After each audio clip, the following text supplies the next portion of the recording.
Hello, everyone. Welcome to the She-Wolves of Winter. It's so nice to be back. We took a week off. Cynthia went to the Ice and Fire Con, and I went to Amsterdam to a bridal shower, I think.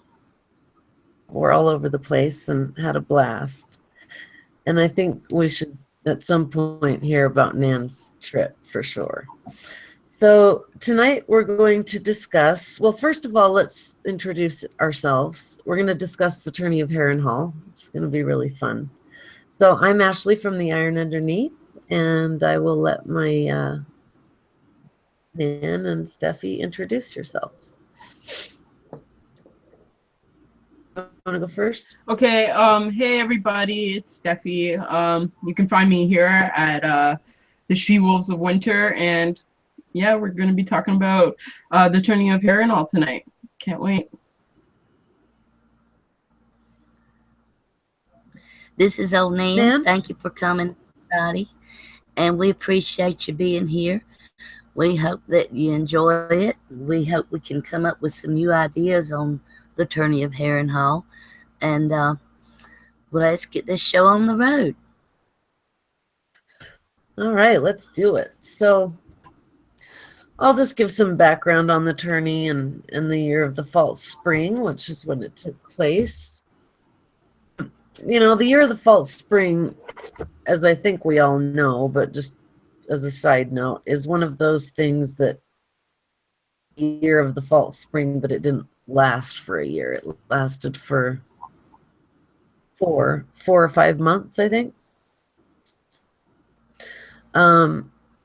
So from the World of Ice and Fire, according to the World of Ice and Fire, which we know is written by Maester Scandale, with a lot of things can't be trusted. So we've got to make our own sleuthing missions and figure it all out. So what we do know, and I wonder about the tourney, but the year, but you guys can let me know what you think. So in 281 AC is the year of the false spring.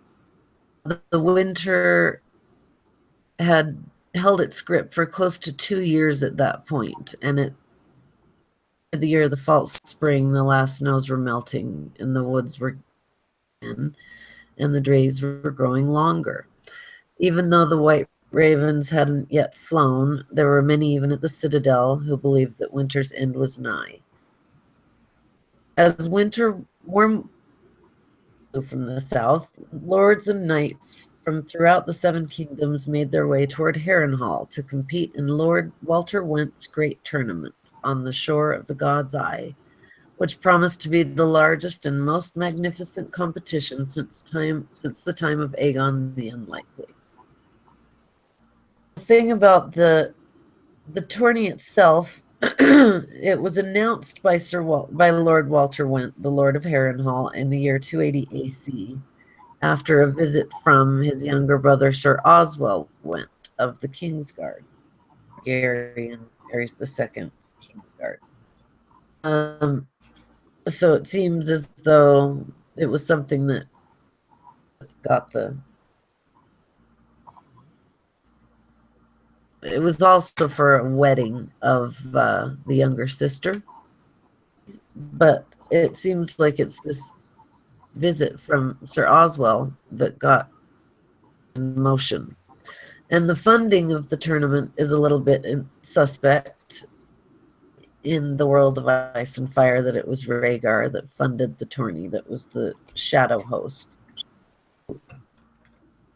Quite took funding the tourney, but everyone knew that Lord Walter Went didn't have the money to create a tourney like this, because they were offering prizes that were 3 times the that were being offered by Tywin Lannister at the Lannisport tourneys. 10th throne, there was one in 272 at the Tourney of Harrenhal, are a lot bigger. No one's quite claimed to be Rhaegar. The fact that this is from the world of ice and fire kind of makes you wonder now. But I think that's pretty much so. The tourney itself took place in 280.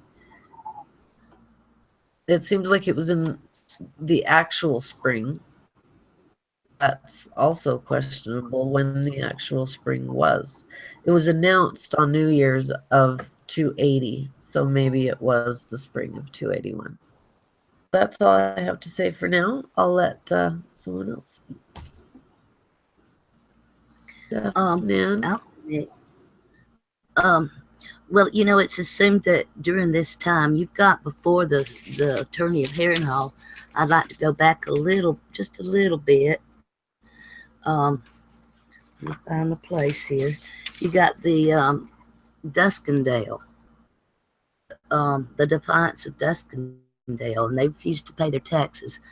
And this is kind of what really leads to the Aries to becoming the Mad King. And that, you know, Tywin, he was mad with Aries and for refusing Cersei for Rhaegar. And Tywin was had besieged him for a half a year, 6 months. They kept Aries at Duskendale. There's some say that he was tortured. Some say he was mutilated. Some say he was castrated. There's all kinds of tales that I found. But Lord Tywin sent a messenger, and the message was only for the messenger to sing the Rains of Castamere. And so, you know, that was a big thing. And of course, Barristan Selmy the Bold, Barristan the Bold, he rescued him. And the only one of that whole household that was left alive, and I found this kind of interesting, was young Dontos, the fool Dontos Holland, which is the one that is actually in the show and the books of today. So I found that interesting.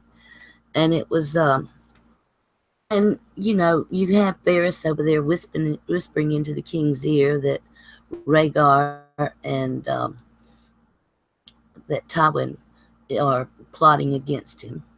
Tywin didn't even go to the tourney, but his men did. And that is the tourney that Jaime Lannister was made a one of the king's guards. And so therefore he lost his right to the rock, his inheritance. That's a lifetime.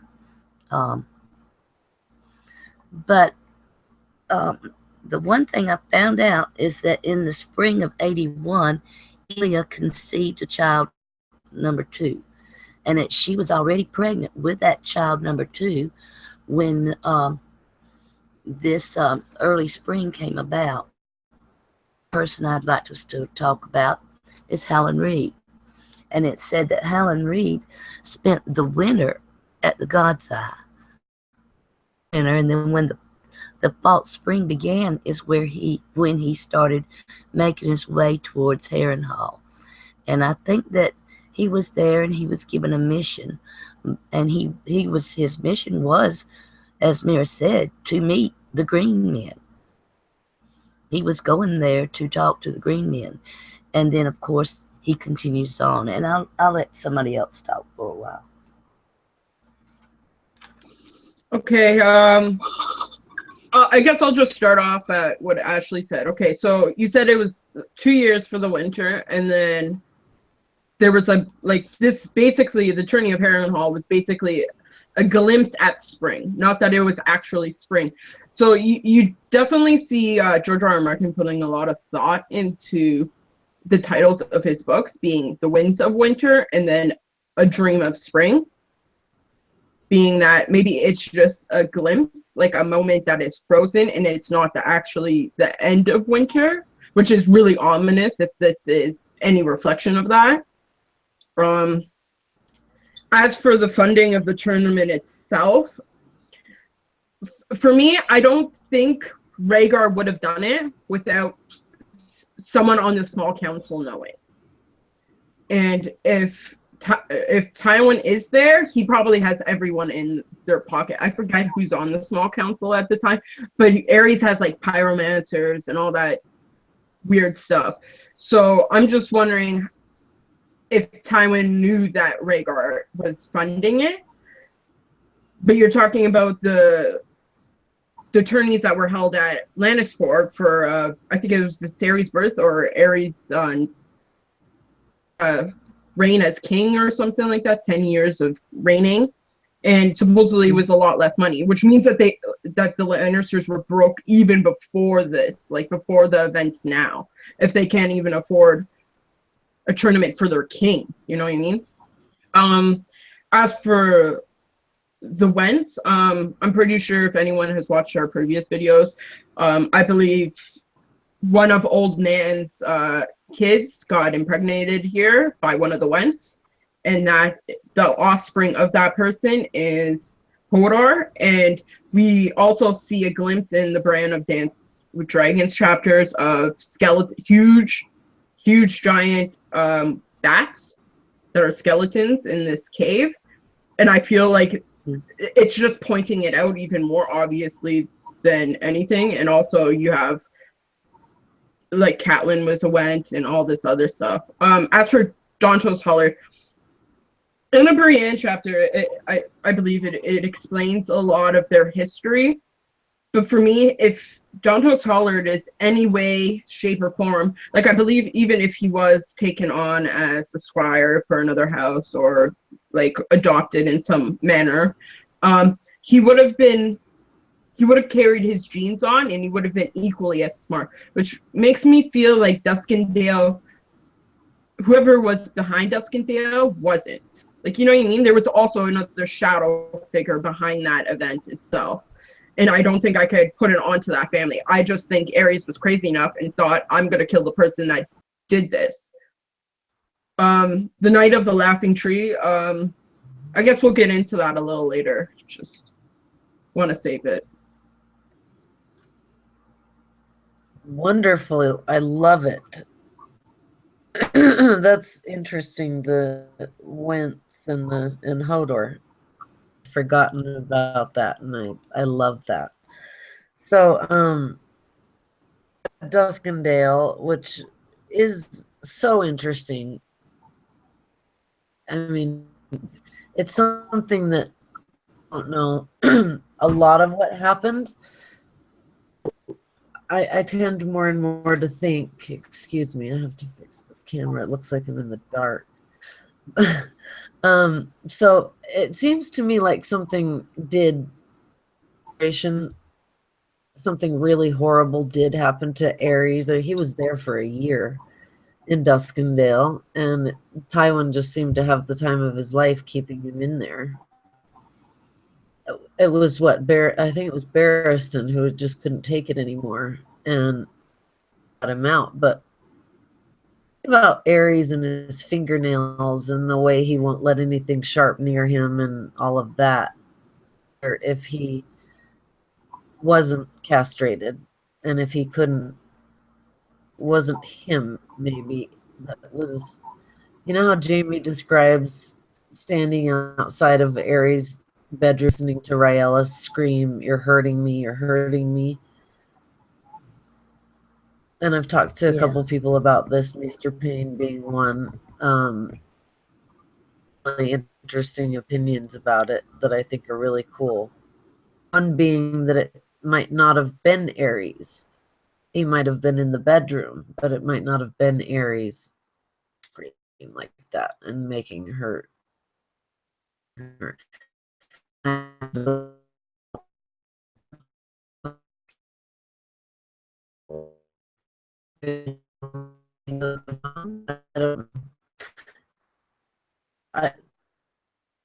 I just find after Duskendale, the difference is so huge that it had to be something really awful that happened to him. So, and Dontos is so interesting too, because he's like a Loki kind of a character who seems he's a drunk and but it seems like that came from something, like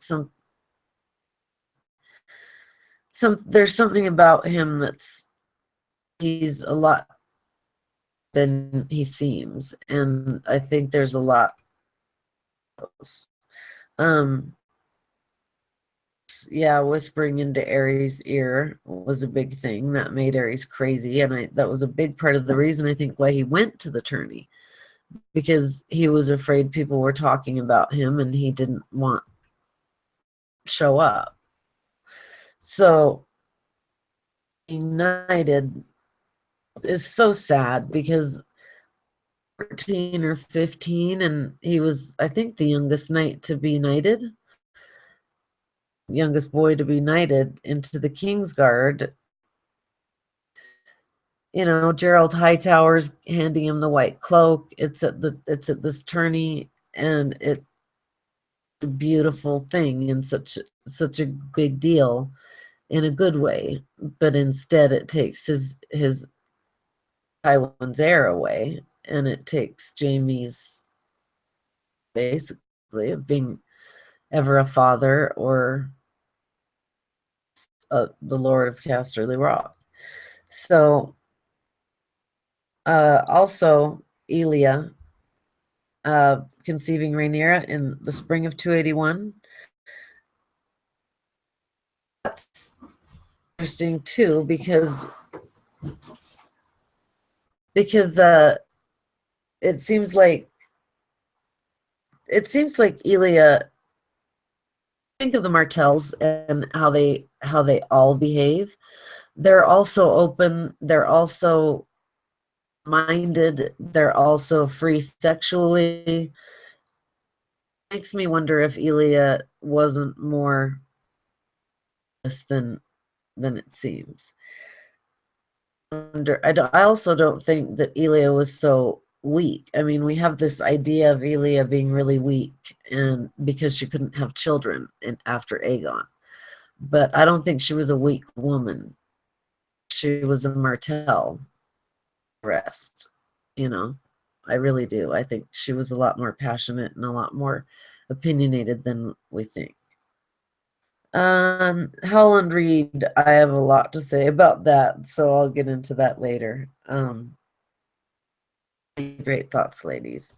Those are the pretty noteworthy events. The funding, Rhaegar, of course, naming Lyanna Queen of Love and Beauty. What his song was that he played. The Night of the Laughing Tree, Jaime being knighted. Tywin not attending and Aries attending, meeting the Starks. Maybe not for the first time. Expected.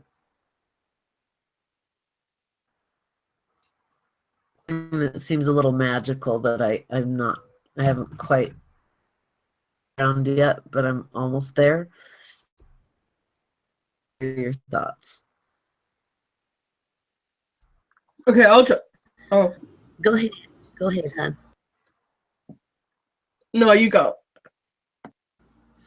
Well, you all know my thoughts on the tourney. You know, I've always said that Ilya was also very much aware of the prophecies that Rhaegar was reading that made him decide to be a warrior, that brought about all of this, and that he did not keep this from his wife. I mean, there's no reason for him to keep it from her. She's already had one child. She's pregnant with the other child, and he does need the third head of the dragon. In his mind, he thinks that he has to have the third head of the dragon. And it's also my belief that part of the prophecy that he did find is the Pact of Ice and Fire, in which was supposed to marry a Stark when Aegon first during his conquest, and that was negotiated with the Maester and everything.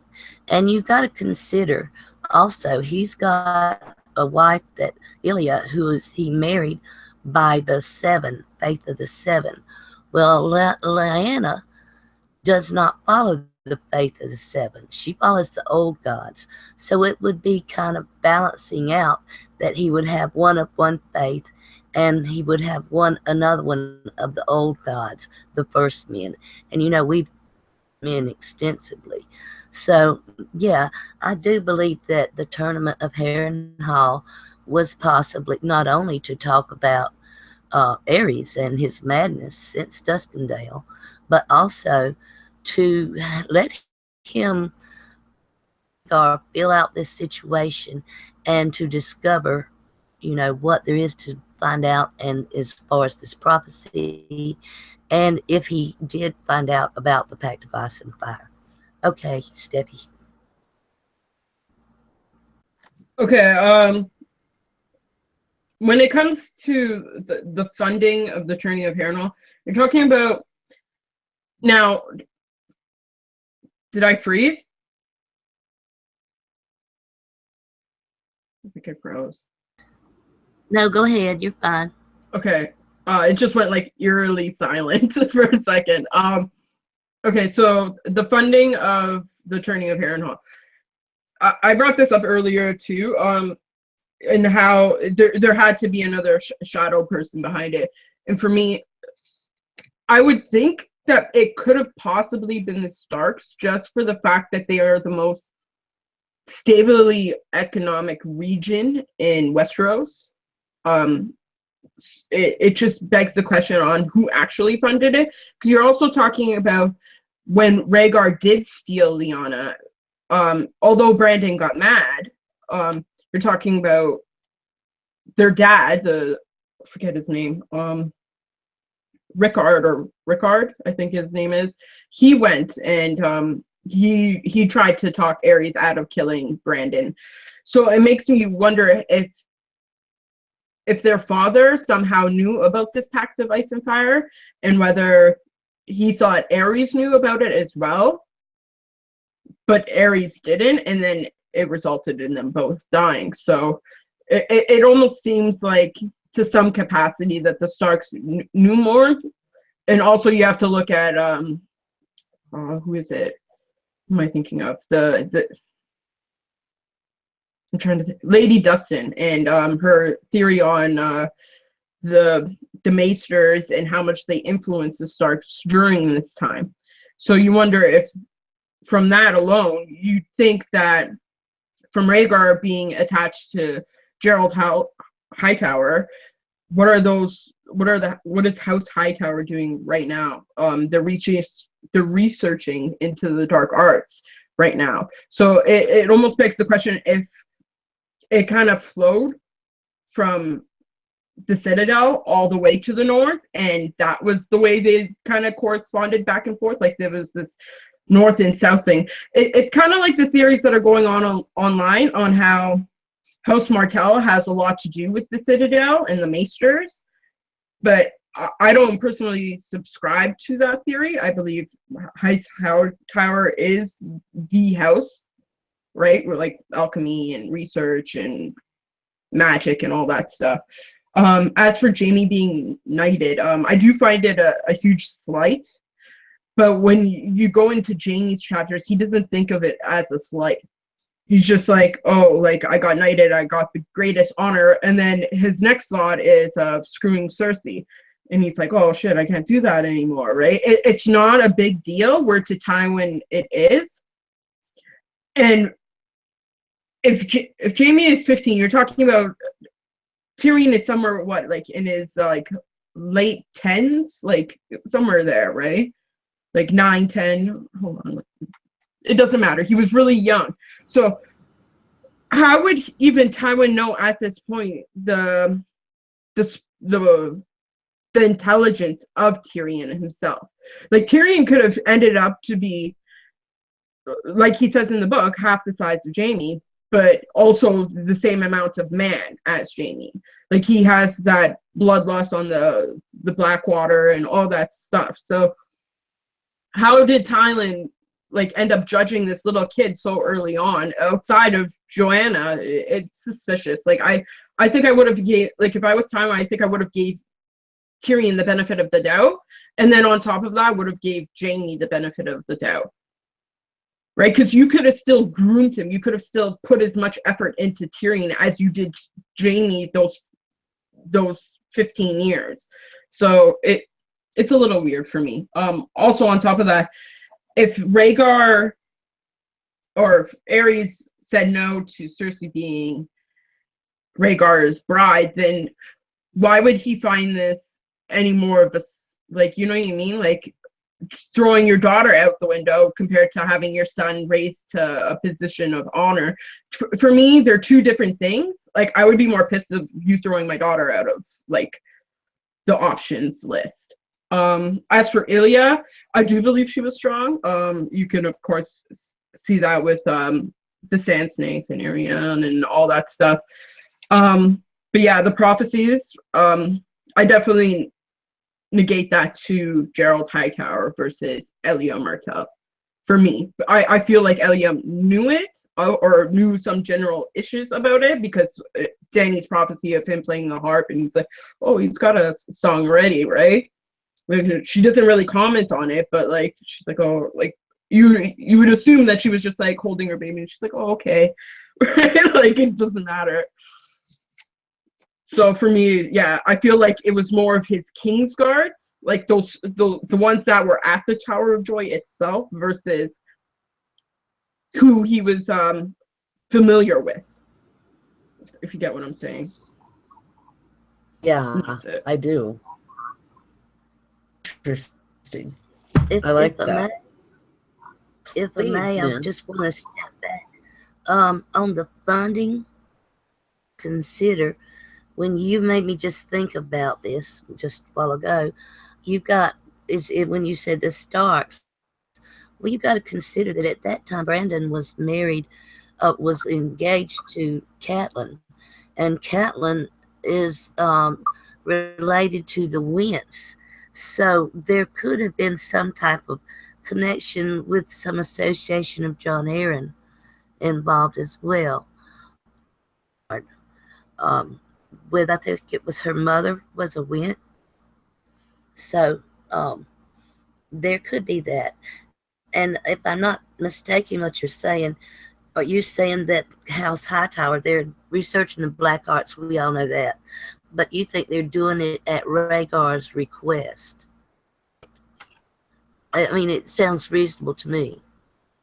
Yeah, that's what I'm saying, that family has the Citadel so close and have these such indispensable knowledge at any time that they wish, that they have to be at least knowledgeable about prophecies, about whether it's in Essos, whether it's in Westeros, whether it's north, south, whatever. I feel like they're almost there every single step of the way. Like when we were doing the other Garth Greenhand, they were even there then. Like, you know what I mean? Like meddling and whatever, right? So it to me, it seems like that they're influencing the prophecy events, or at least giving more knowledge to the people that request it. Does that make sense? Yeah. Yeah, that makes very good sense. And as far as Cersei's slight for not being chosen, yeah, to me, Tywin put everything into Cersei and Jaime, and he just believed Cersei could do no wrong. At one point during that time, he just assumed she could do no wrong. She was perfect. And yeah, for that them to slight on Cersei, yeah, that would have been enough to take Tywin over the edge. It was enough that when Rhaegar left King's Landing, so did, and he gave up being the Hand at that time. You know, he left out being the Hand. But yeah, it would have sent them over the edge. And as far as Tyrion, I think that it doesn't matter what Tyrion did or does or will do. Tywin would always have felt the same way he did about Tyrion, because there was always that nagging doubt whether or not Tyrion was actually his son. And he could never prove that he was his son, but he could never disprove it, as you say. So yeah, that's the reason for my thinking on that. So we're gonna, yeah, that's all I wanted to just step back on that.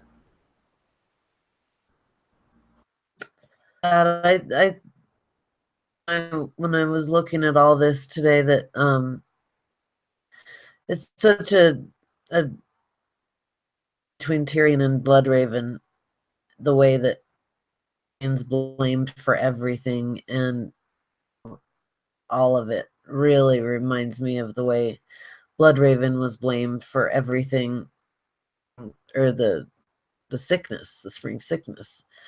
Just that he was practicing dark arts and he was strange looking, and a lot like Tyrion doesn't practice dark arts, but it just seems like that doesn't look like everyone else. The other, just actually hate you and blame you for things. So that reminded me a lot of Bloodraven at that point. And Elia, being privy to the knowledge, I really think that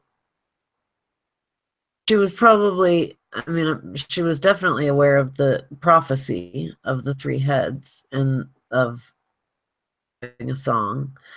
And I'm sure she knew what that meant. I'm sure she knew everything, that Rhaegar probably told her all of it. Not really. Tells as being pretty trustworthy people. Like, you tell them something and it doesn't really everywhere, and it's not a station at the table with the ladies. So I think, yeah, the slight of Cersei was, that stung. It stung her forever because it was Rhaegar. And it was, I'm sure, embarrassing for her because she was so, Cersei. And it was also, though, thing to do on Aries' part. It really was. There was no reason why Tywin that badly, as far as what we know. Like, there could be something else that's just, and one of those things could be wondering if one of his children might not be Aries instead of his. So it could be that. I don't know. But what I think about maybe, helping fund or telling someone to help fund it might be, so like, tell someone to Tourney might have been a way for him to really make sure everybody saw Aries in his crazed state, because Aries thought going there would make his people feel better about things, and that they would see him, and that they would, instead he scared them to death. So it feels like Tywin in the Hightower really kind of hits the nail on the head, I think, Steffi. Having something to do with the behind the scenes funding of it. They have the secrecy.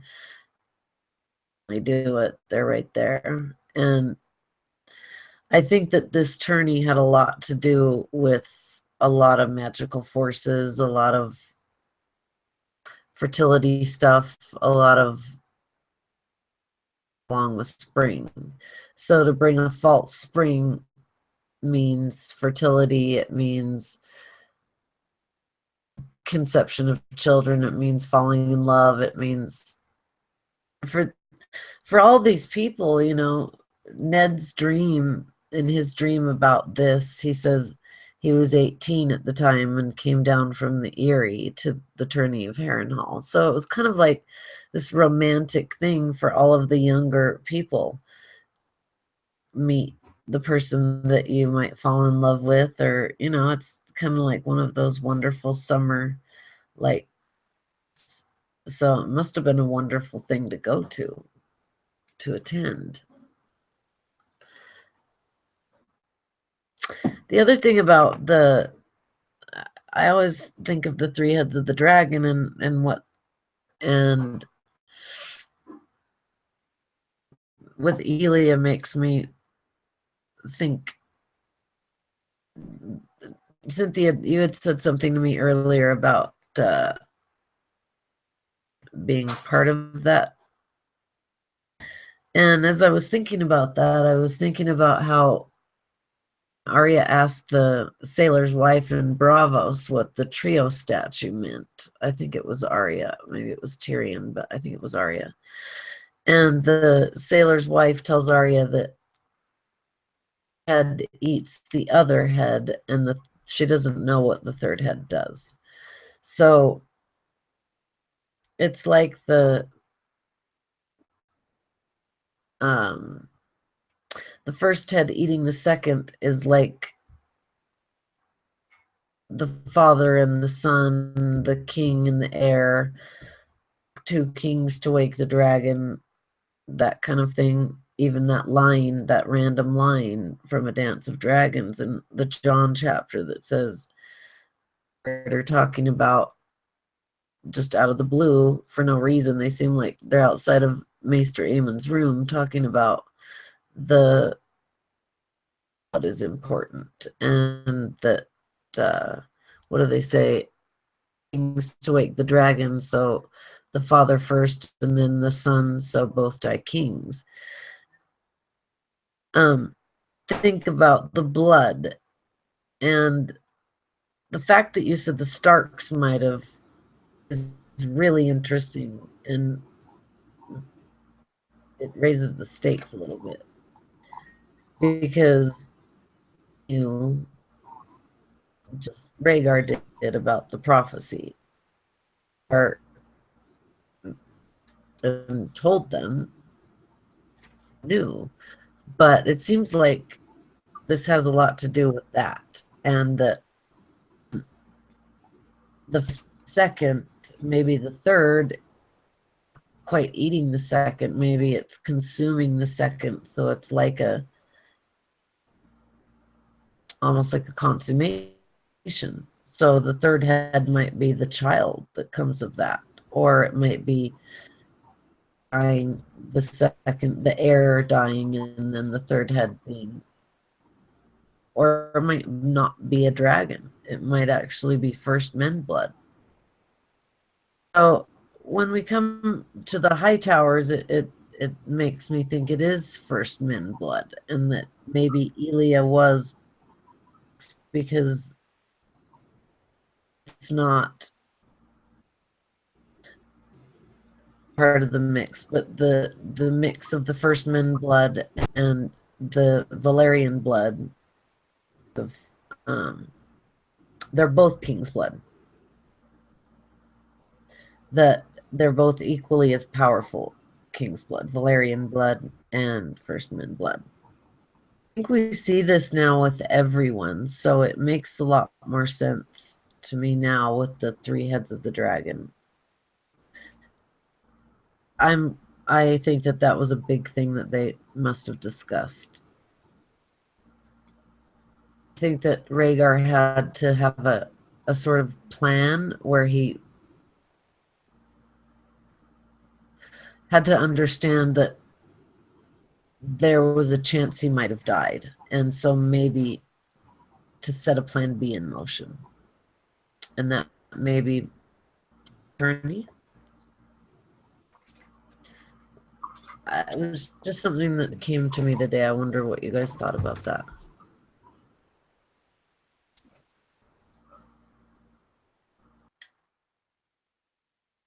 Okay, I'll go. Because when we were talking, I'll go. yeah. Okay, So you're talking about basically Rhaegar feeling like he has this consistency plan, like that he needs a plan B for his plan A, right? Like for me, that's exactly. I think that's obvious. I feel it, that's what he was doing. He was checking all of his bases before he did all these things. You're talking about 2 years for winter.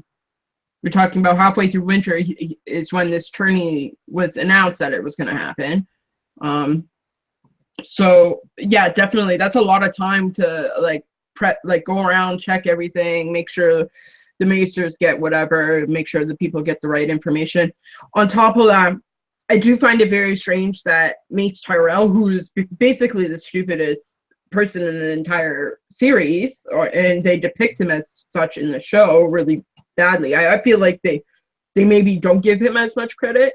I feel in the books he's not that dumb. But I feel like if he was at this event, I wonder if Olenna was there, or whether he was just there to act a front and to just get the information that he needs in order to just relay it back. Or maybe it was just their lack of involvement due to the Hightowers and their disdain for the Tyrell Hightower feud. Kind of like the Fossaway and Tyrell feud. Right? How they all can claim that particular region. As for going back a little bit, as for Cersei, you wonder how she would view this, the Tourney of Harrenhal itself. Okay, I don't know. I don't think Cersei was there. I might be wrong, but I don't think she was there. I don't think Tywin wanted her there. But if she looked at Jaime getting inducted into the Kingsguard, which means basically her love is being stripped away from her, and then with the Maggie the Frog prophecy on top of that, of you will marry the king. If the rumors are true, let's say Rhaegar was planning to dethrone Aries, then she might look at it as like, oh my god, what if he is gonna pick me? Like, what if he was just giving the flowers to Lyanna because she was the only one there, right? Maybe this was a sign for me from some whatever, right? So she's getting more hyped up as this is going, and then throughout this Robert's Rebellion, this is turning on its head, and she's like, oh no, this isn't good right now, right? So I kind of feel sorry for Cersei in this situation, because I feel like that would be amped up a little bit. It would be like it would be giving you hope and then stripping it back, right? Like she probably wasn't looking at it like that at the time. As for the events themselves, in A Dance with Dragons, you definitely notice Barristan Selmy, he reflects heavily on the Tourney of Harrenhal. And he says that all of this could have been avoided if I just won the tilt, right? He's like, I could have given the crown to a Chardane, and then everything would be different. Like, despite the fact that he was a Kingsguard at this time, that love something, and he admits to as much to like kind of like to Dany. He kind of leads it on a little bit. He doesn't flat out say it like, oh, this all could have been avoided, but he said to himself that. So, and then as for the rebirth and all that stuff, I definitely think it's there for sure. That he needed the original head, like. And let's say if we don't know the middle one. The first one's death, the last one's rebirth. He needed to know what B was, what the second head was, in order to get on with it, which would have probably been like a consummation of some kind. So yeah, for sure, I feel like that's correct. That's really cool, because when I was looking at bats, because they're the sigil of the wind, it's funny because bats represent rebirth. Rebirth. Every time I look at the meaning of something, books, it's rebirth. So I wonder if that has to do with Jon. I wonder if it has to do with kind of the, not rebirth, but sort of the changing of Littlefinger from the giant to the mockingbird, from the mockingbird to the mermaid blowing the horn. So it's like a weird kind of, or I guess it is a little reinventation of himself, a little rebirth. Also, this affected Sir Barristan so badly. I mean, he does make we can believe Sir Barristan, and he makes some pretty intense statements about this. He says, exact wording is important. Tara went to Stark, and that Stark to her, or that exact wording. I wrote it down, but it's important how he words it, because it's. What did you have something to say, Steph?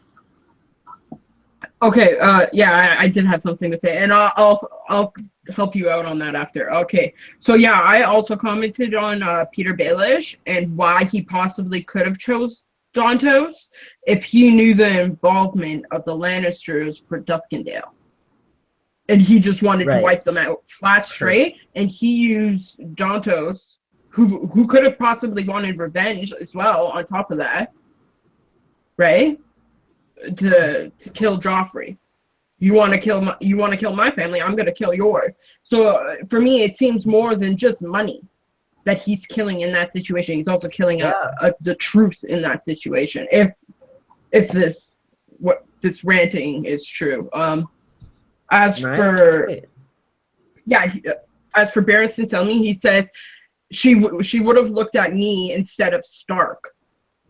That's what he says. Right. She looked to Stark. Yeah. So meaning that it could have been Brandon, it could have been Ned, it could have been. I don't think it could have been Benjen because he was just a little kid then. But Ned was the one affiliated with her. But then Brandon was the man whore. So. Yeah, Brandon is the man whore, and that's another interesting part. Is that Lady Dustin famously also always talks about how Brandon and Lyanna are like centaurs.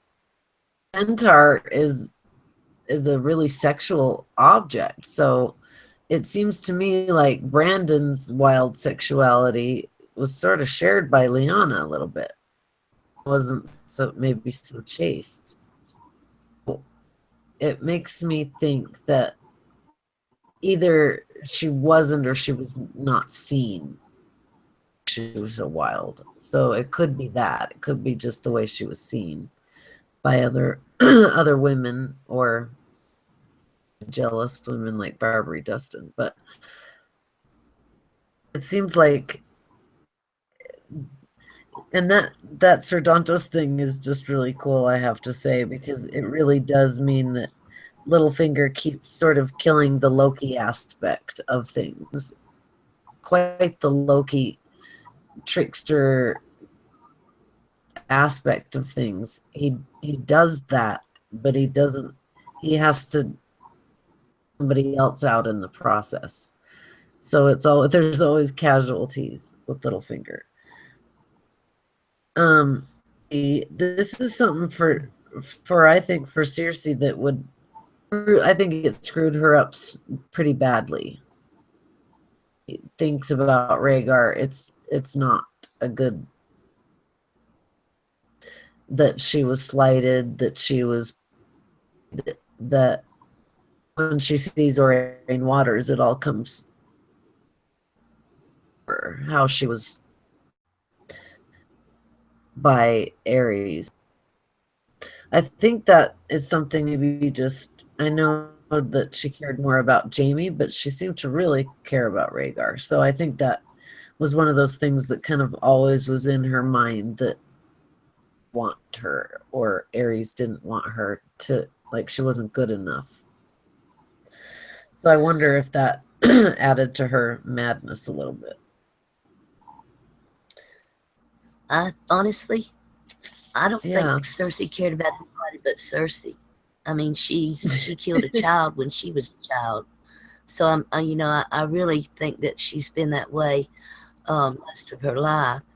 And as far as the Ned dancing with Ashara, if you'll notice that when you reread it, I do believe that you'll find that as Ned was dancing with Ashara, or at the end of his dance with Ashara, King Aries actually came in the room at that time. And kind of went hush. Right. So if Aries is sitting up there and he's seeing the most beautiful woman in the kingdom there, and he's known for having his way with women, who's to say but what it wasn't Aries that dishonored her in some way or fashion, whether it be by impregnating her if he was capable at this point, or some other means, I mean, it just seems kind of funny that they say that she danced with Ned and then Aries came in. talk about. Yeah. Okay, I want to jump Yeah, in I'd on that. forgotten that. Yeah, because Go ahead, Seth. that's exactly what I was thinking while you guys were talking. So this whole Aries, I believe in R plus L equals J. I'm just gonna say that right now. Like it's I am just one of those people. I feel like that's kind of the setup to the whole story. Like that's the first clue you have to find out, and then it just branches out. I know how Ashley feels and how other people feel, like Mr. Payne and all those other people. But for me, it's just a clue. But I'm gonna go. Disagree. I'm gonna dive down that rabbit hole. So okay. Now we were talking about Jamie getting knighted at this tourney, and then he hears Rhaella screaming about getting abused by Aries, and the whole thing about it is that we protect everyone else from the king, but her. That's his property, kind of thing. So you wonder if this is a conversation between the Kingsguard, Gerald Hightower, I believe, and then Jaime Lannister. Does Sir Arthur Dayne also reciprocate this sentiment as well? And if so, then that would give credit to Ashara Dayne being Dany's kid, or John being the kid, or anyone else. Just going down that rabbit hole. Also, if I may, I'd like to, I went to the Ice and Fire Con a couple of weeks ago, and I met a lot of lovely people. And one of the ladies I met there actually did an interview with me. Her name was Trin, and they do the Behind the Iron Throne. And they've done a recent talk about Harrenhal, and I thought it was wonderful. And there's a lady called Adrienne Richards, and she wrote essay on it, and it's called "Avenge Me." And I like the way where she's coming from with this, and a lot of it.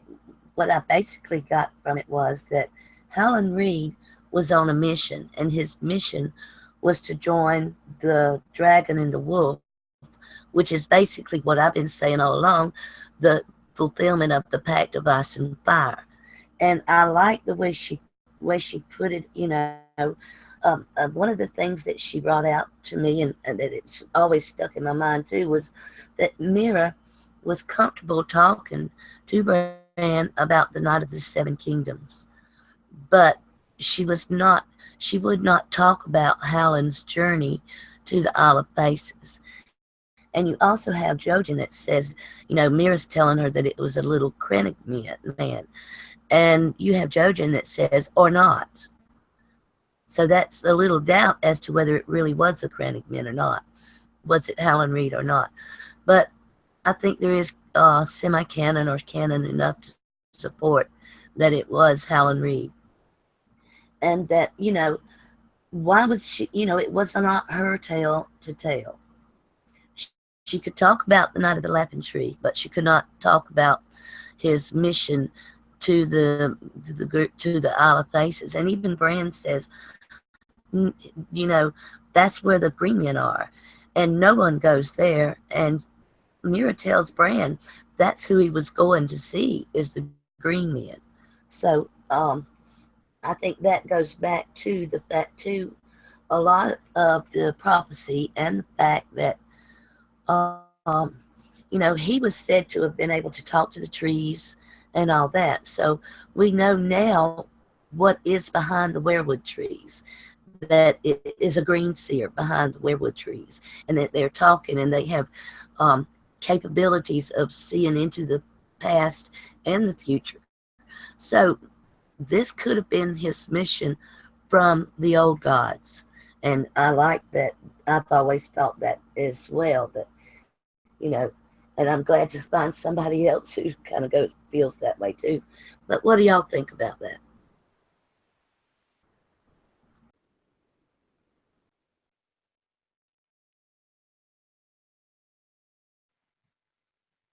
Okay, Ashley, do you want to go or do you want me to go? I'll jump in. Okay, so I got a quote here. We did a Store of Swords like a while back. So this is like one of the first parts of it. And it goes, okay. He was from the neck, smart, brave, and strong. He could hunt and fish and climb and learn the magics of my people, and it's quoted. He could breathe mud and run on leaves and change earth to water and water to earth with no more than a whispered word. He could talk to trees and weave words and make castles appear and disappear. So from that, it kind of sounds like Howland. You're talking about how they can hide their castle, right? And it's just like a floating thing. And being that, I also don't see how he could pass the phrase. Right? Okay, so this is the neck. Okay, this is the neck. Then the green fork goes all the way through to the twins, and then it stops right before Harrenhal. Okay, and then there's a little gap of land, right? And then there's Harrenhal physically there. So he would have to pass through Harrenhal to get to the God's Eye, and then go to the God's Eye. Now, if Howland Reed or whoever this figure is could change earth to water and water to earth with no more than a whispered word, that begs the question, did he actually continue the boat ride, or did he change? Because a lot of people, there's been speculation that they can't reach the God's Eye, that they can't reach the Isle of Faces and all this stuff. So it makes you wonder if he created a pathway to it. Like, and I think it's the same chapter where they meet where they go into the tower, Alisane's tower, I think no, I might be wrong. It's one of the Queen Targaryen queens, and they go into her tower, the Queen's Crown, that's it. Okay, and in order to get there, they go on this little path to that. So you wonder if Howland knew how to get there through this path, or if he created it himself to get there. And I believe that's what happened. So for me, for this story to pan out, for him to look at this God's Eye and say, oh, please bring someone to me that could avenge me and give spirit to my people or whatever, it seems like he would just walk there again. Like you're talking about, it's not that far of a distance. You're talking about in the Duncan Egg novels, they just go through it. It doesn't really matter, right? Like they can go. So it's not like there's this force field around this place. You can go into the water and do whatever. It's just getting to the physical isle itself. So yeah, that's my thought. I feel like if he does have this magic, he could use it for that purpose alone. That's it. I did too. I feel like there was something in the chapter where Howland was talking about going to the Isle of Faces and to the tourney, and there was something in there about how men don't usually make it back if they try to go. So maybe it's something kind of like Avalon or something where the mists kind of have lost in the mists, or if somebody doesn't want you there kind of thing, a sort of curtain, if you will.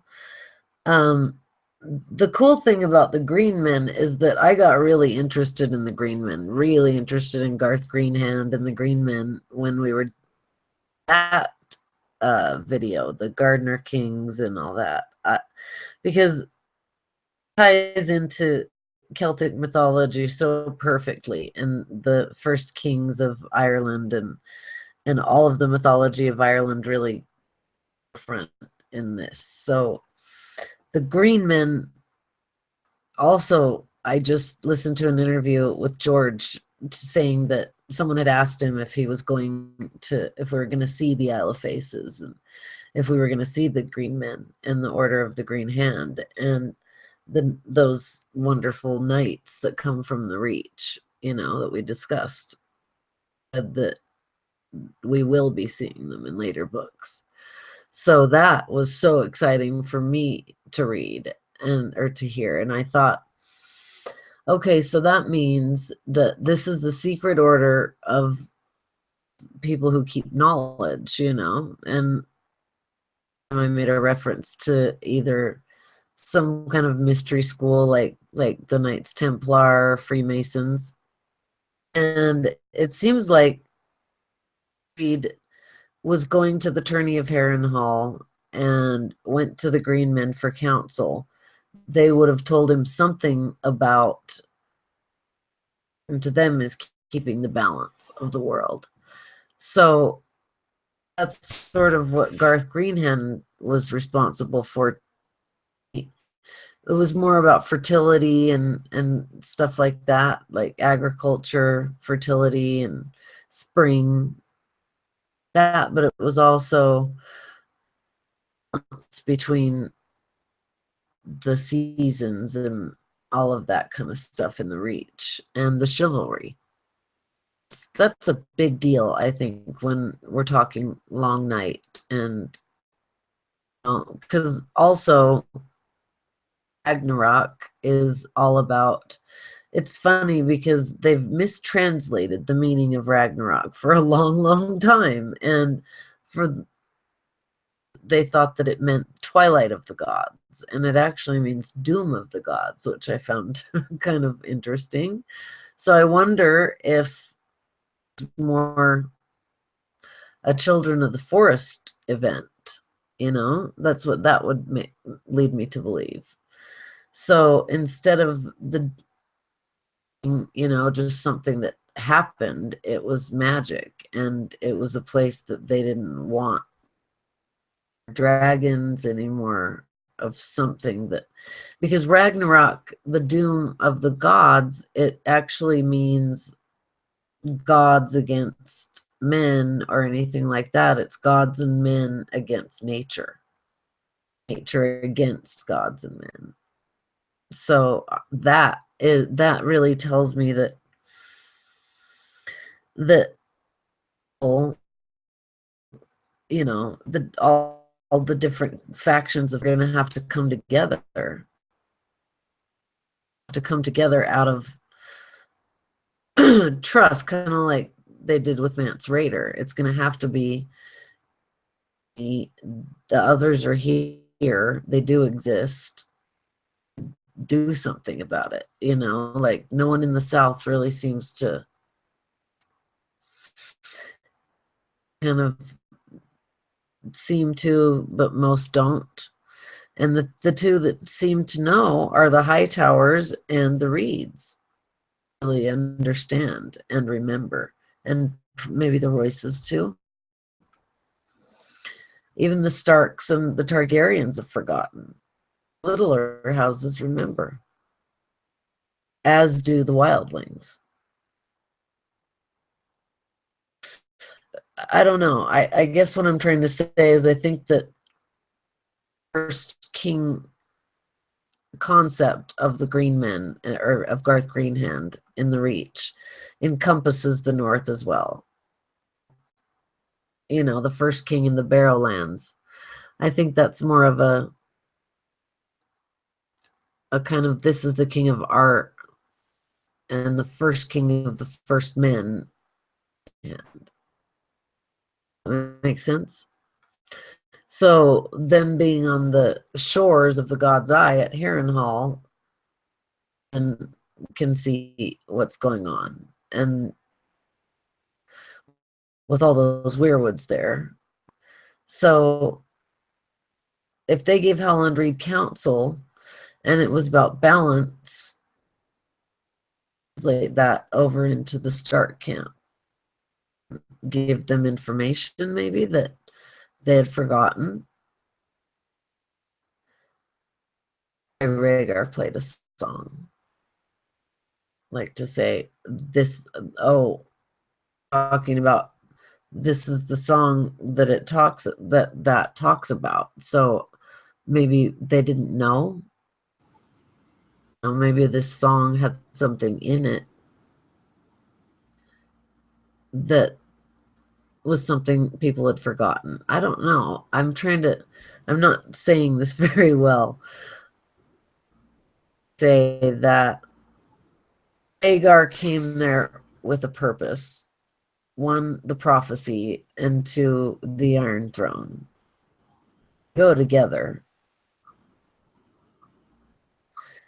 I don't know that Rhaegar was so much about himself. It was more about his heir or heirs. But it kind of had to be heirs that were going to come out of the at Harrenhal. The Sharadane and so Ned or Brandon or whoever it was. And Rhaegar, you know. So that maybe there was in place this plan B. Sorry, yeah, I want to break. Okay. I'm not saying this well, and I think you understand what I'm saying. You always do. Okay, so yeah, definitely. Okay, so when you were talking about, like, I can see the Garth Greenhand in the fertility and all that stuff, and how I mentioned this early on, how I kind of believe this Green King kind of moved up and he went north and he became the Horn Lord and whatever. Now, the Green King of the God's Eye was basically a knight of the Riverlands. It's kind of, and with the Order of the Green Hand being with the Gardener Kings, I feel like that it has something to do with them. It has to. You can't go green, right? Green fork, green, whatever. And they all tie for me. Yeah. And as for the song you were mentioning, I do believe that, I think you mentioned this a long time ago, that there were werewolves in Essos and in the Broken Arm, and it went everywhere, but they were basically just killed off somehow or manipulated into other trees and stuff. So with the Roiner, I guess this helps Cynthia's theory on Elia and your theory as well. If the Roiner sung the song that supposedly ended the long night, right? That would help Elia giving that to Rhaegar, right?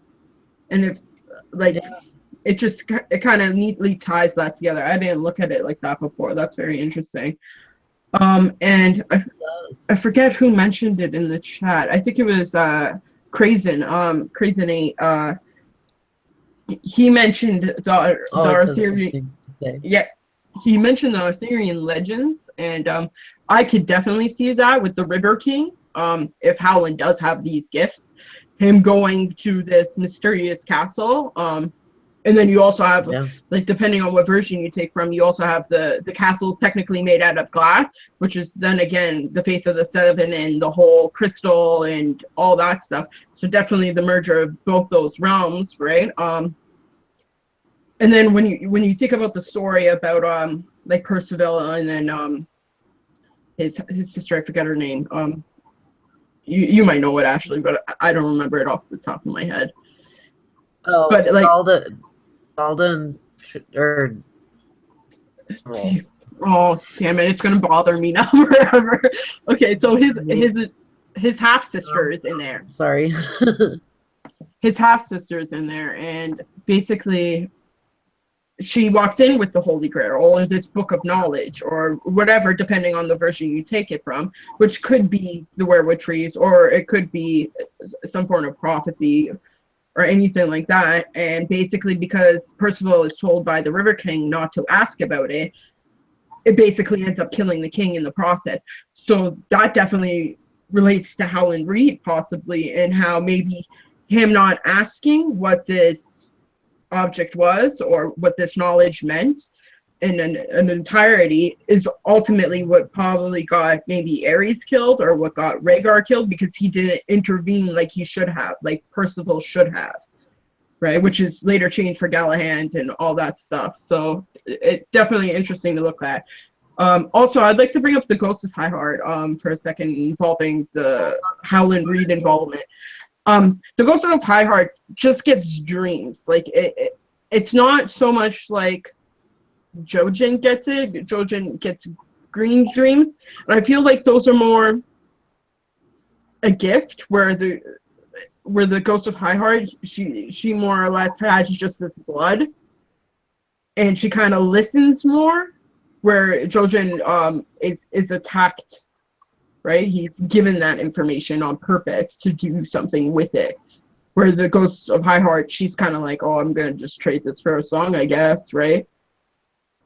Mm-hmm. And I feel like if Howland did have some kind of green dream, I feel like it wouldn't have been to the level that Jojen or the Ghost of High Heart has in comparison. Like, kind of like Jamie. Jamie slept on the werewood tree, and, like, or supposedly werewood tree, and then he got the dream. Which I feel like is more Howland-esque. Like, he wasn't magical until he developed those other gifts. Also, ladies, Lyanna was traveling 10 leagues from Harrenhal a year later when Rhaegar found her. And what's 10 leagues from Harrenhal? The God's Eye. So, I mean, yeah. So there's got to be some kind of communication in there as well. And, you know, when you talk about the prophecies, Rhaegar is a Targaryen, and his family has, you know, traveled from Essos, Valyria, and he should know about this legend of Lightbringer. He should know about the Red God. He should know all of this stuff. So to me, see, that's new to him. You know, we keep saying that it's the prophecy of the Lightbringer that he possibly found. Well, I can't see that that's a new thing to him. To me, that's something that would have been of old, that would have been basically a Targaryen knowledge, more so than Westerosi knowledge. And so, you know, my thinking is that it was, in fact, the Pact of Ice and Fire that he found. And I believe that he was given when Aegon conquered and the North bent the knee, that he was told about the long night. He was told what would happen if certain things, if, you know, if there wasn't a Stark in Winterfell, if these things don't happen, and the possibility of there having another long night. And, you know, was there a time frame in that pact? Did the Targaryens have so long in which to fulfill it before possibly another long night occurs? Or is something like that? Because, you know, it's 300 years already, and they had not had a Stark Targaryen marriage until this, if Rhaegar and Lyanna did get married. And if they did, I'm thinking that they probably did get married at the God's Eye, you know, and like I said, it would have been one wife with the faith of the seven and one wife with the old gods. So that's all for now.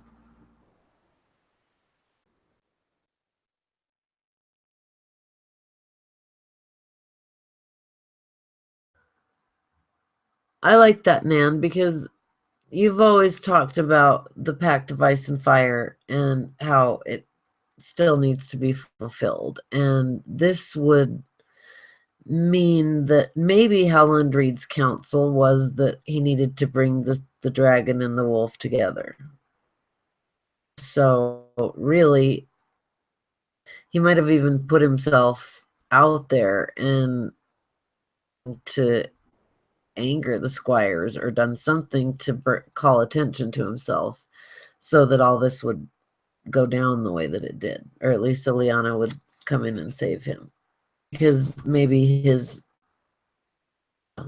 counsel was to go there and this union happened, make sure that the Pact of Ice and Fire was fulfilled. Because if they're responsible for keeping the balance, and the Pact of Ice and Fire is part of keeping the balance, which I would think it is, I might have told him he needs to help because it's getting late, you know. The Blood Raven, the hour's late. So maybe the hour's late for this marriage as well. The other thing is that we were mentioning who was there. I just wanted to mention who was there because it's kind of interesting. There was Ed, who was the master of coin. These were the Mad King's supporters, Aries supporters. Valerion, master of ships, and Simon Staunton, master of laws. There was also Varus and Rossart, the Grand Master of the. They were the ones that really kind of still stuck by the king. And Rhaegar had his support came from John Cunnington, Sir Miles Mouton, and his former squire, Richard Lonmouth. And Sir Miles Mouton he's from Maidenpool.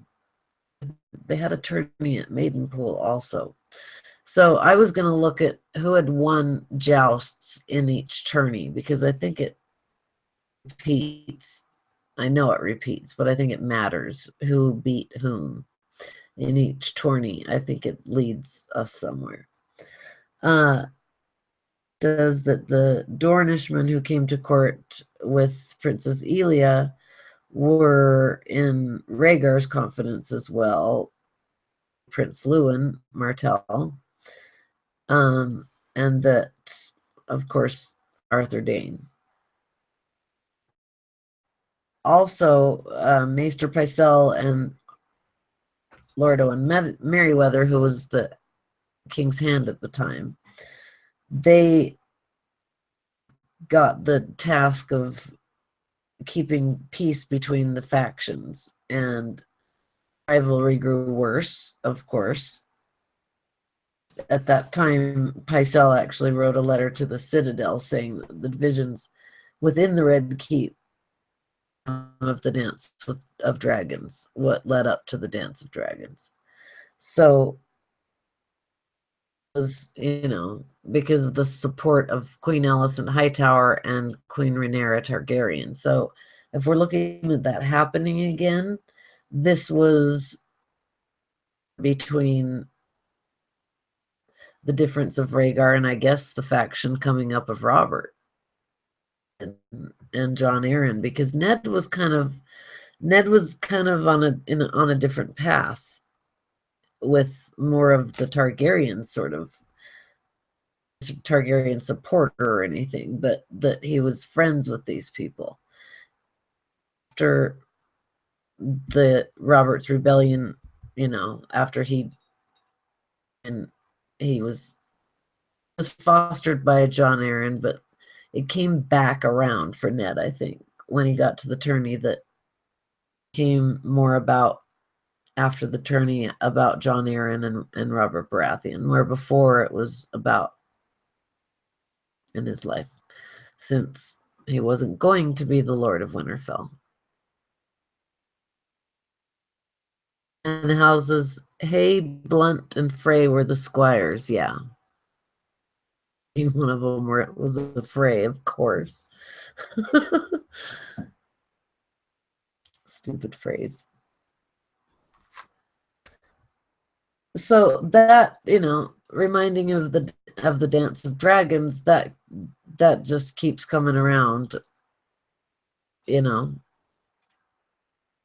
way that down in the Red Keep and the dangerous themselves too. Was this a coup?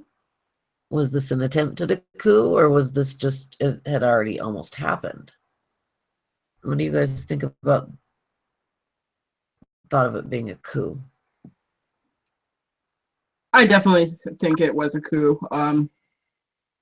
Whoever funded it kind of is irrelevant, because it would have happened anyway. Like, as soon as you're at this event, you could pay some nobody to go send a letter for you, and then that's it, right? It's kind of like when Robert's pavilion goes and then they leave, and then somehow someone ends up attacking Bran, right? Who just ended up staying there. It's just that simple, right? The one thing about the jousting that kind of gnaws at me a little bit is they don't mention the third and fourth person who was in the jousts themselves. It just says Rhaegar defeated 4 of the Kingsguard, right? It says he defeated Barristan Selmy during the last one. So Arthur Dayne, which I find really weird. If he's supposed to be amazing, just doesn't make sense. Now I could see Oswald Went being one of them, since his niece would be the Queen of Love and Beauty, and he was defending her honor, so he would obviously have to partake. But for me, the remaining options are Jonathan Derry, Lumen Martell, and Gerald Hightower, the White Bull. For me, I feel like Aries would know something was up if Gerald Hightower was thrown in the tourney, because he is such an important figure. You're talking about the Hightower reference, and I just feel like he's too important to be thrown in there.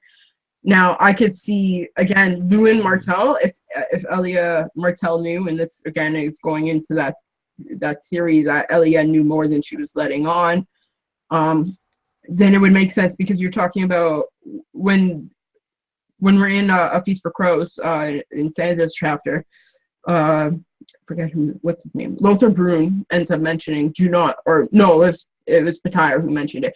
Don't mention to Lynn Corbury that Lumen Martell was defeated by other men from slaying these 20 men prior to this.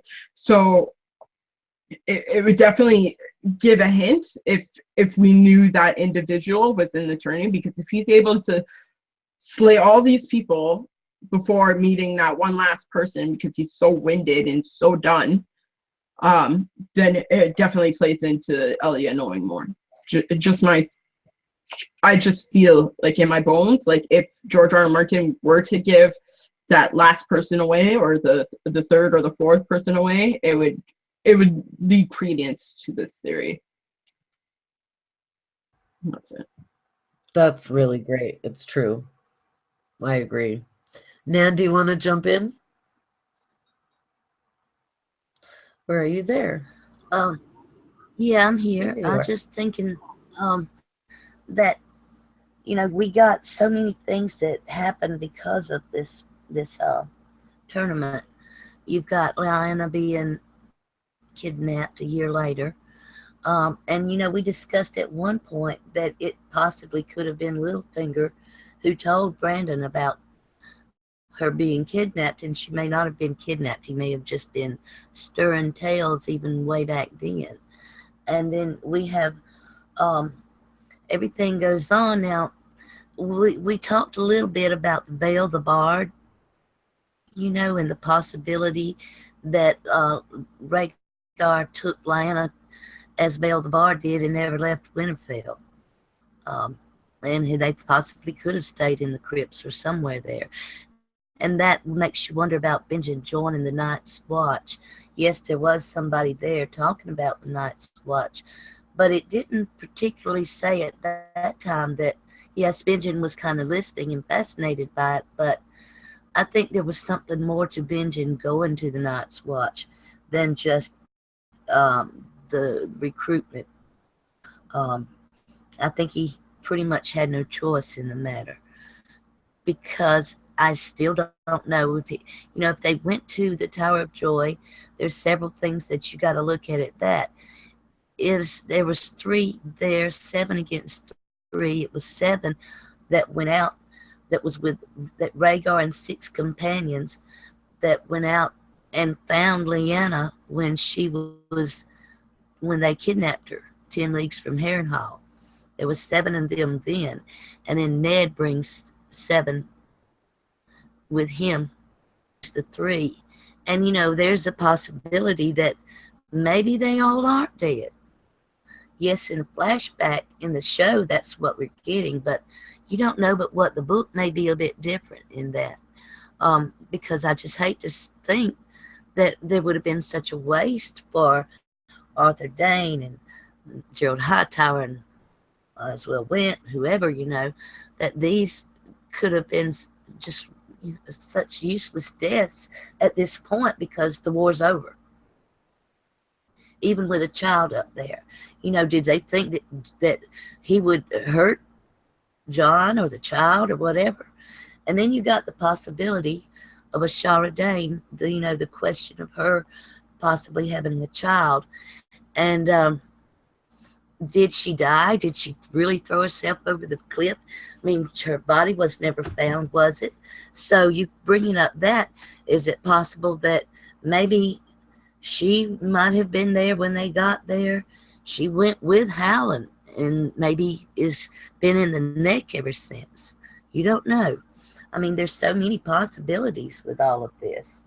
Y'all, let me know what you think.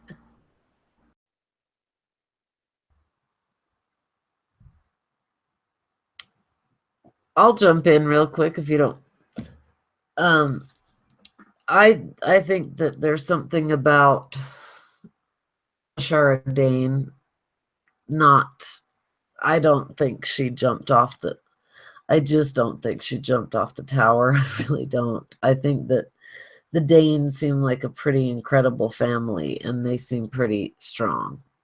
See her jumping off the bridge, and she has a counterpart in Arthurian myth, I believe, that reminds me a lot of the Lady of Shalott, and she's so beautiful, and she's painting of her by John William Waterhouse, where she's riding out to her death in a boat with a beautiful quilt. And the reason why is that she was Lancelot at first sight, and she existed because she lived beyond the mists, and so he actually never knew she was real, and he may have actually loved her if he did know that. So when he ended up with Guinevere, she death. So it makes me think that flipped that and made Ashara.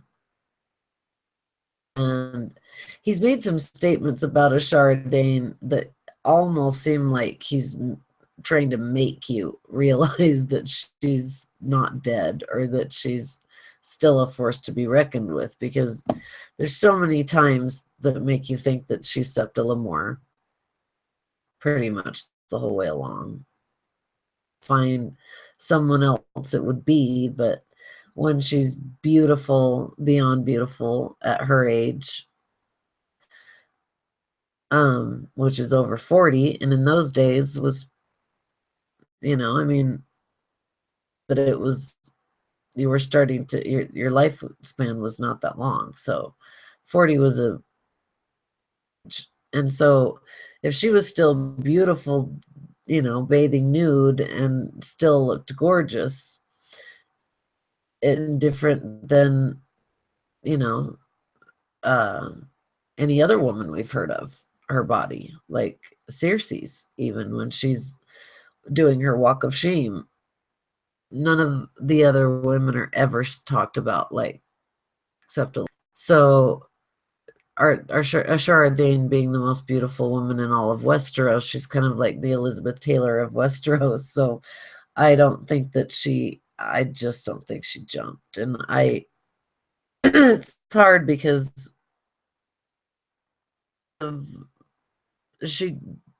there's a lot of things that I've thought that she could have taken off with Ned, be something that happened. I've also thought that she could have had a baby with someone, and that baby's now someone else, like Aegon. But I don't know, Steffie, it looks like you might have something you want to say. I do, but I don't know if it's gonna like add anything or anything like that. But because of I can always because of George R. R. Martin's like roundtable discussions, like you can find them on YouTube, like of him and C.S. Lewis and Tolkien, and them just talking, right, and drinking beers and whatever.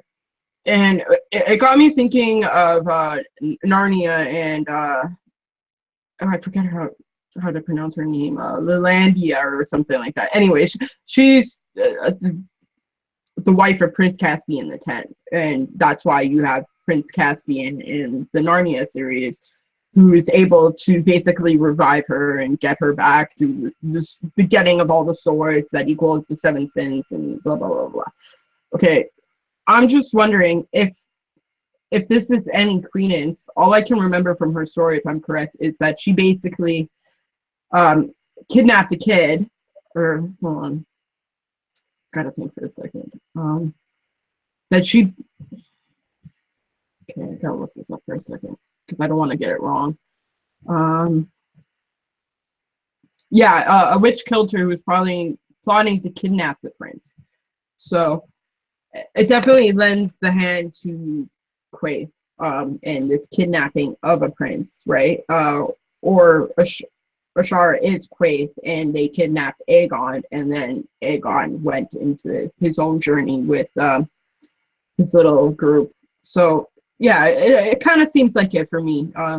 If George R. R. Martin were to take or to make a rendition of C.S. Lewis, for certain, that would be one idea where it would come from. But yeah, I don't know. Yeah, and he probably did because C.S. Lewis is so great, and he's replying to nearly every great author. So there's something about that just made me think in my head because of Narnia. And it just slipped right back out. Sorry. Nan, do you want to jump in? I just got back from Amsterdam like 4 days ago, so I'm jet lagged and my brain's not working. So everyone. But well, I was just gonna say that, with Ashara Dane and the beauty that she had, and not only her but Shara Seastar, it seems like that kind of beauty has its own certain kind of pain. I mean, when you have somebody, I've known people that have been that beautiful. I've never been that beautiful, but I know them, and they have things that, people bother them, men bother them that, probably wouldn't bother me or someone like me, but they seem to, their beauty is it seems to always be some kind of sacrifice, like you say there. Yeah. And that was all I was going to say.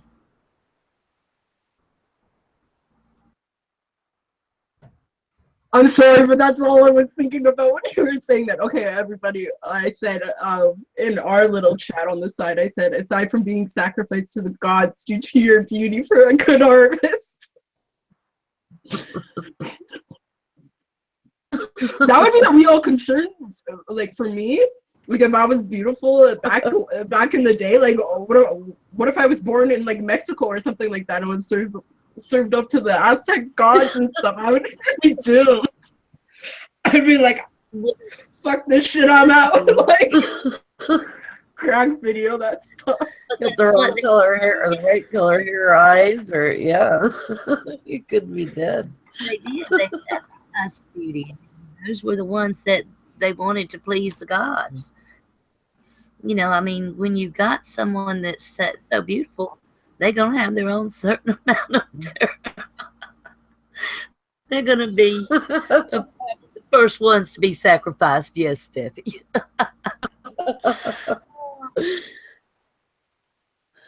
That's great.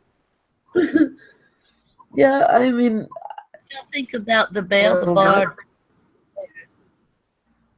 What did you think Belle about the Bard? Yes, the Belle the Bard. Please go ahead, Nan. Well, I was just saying that, thinking that that's a possibility too. And then you've got the Tower of Joy, where we have the vision.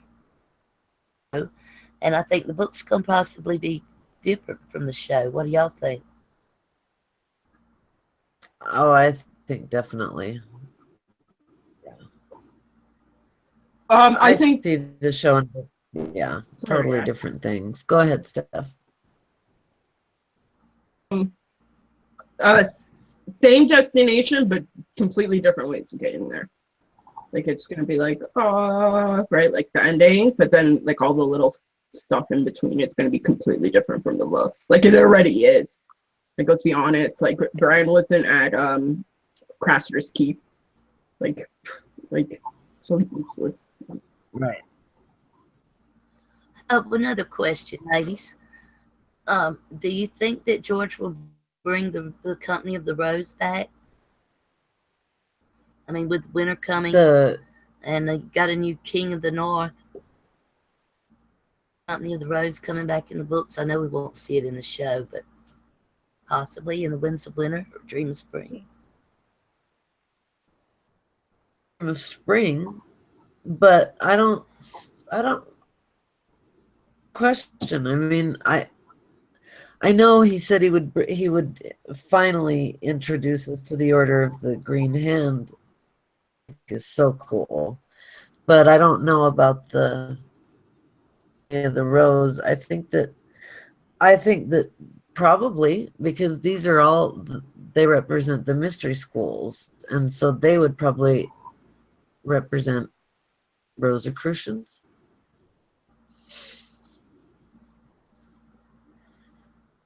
I mean, Okay. he always talks about how we won't see any gods, which of course makes perfect sense.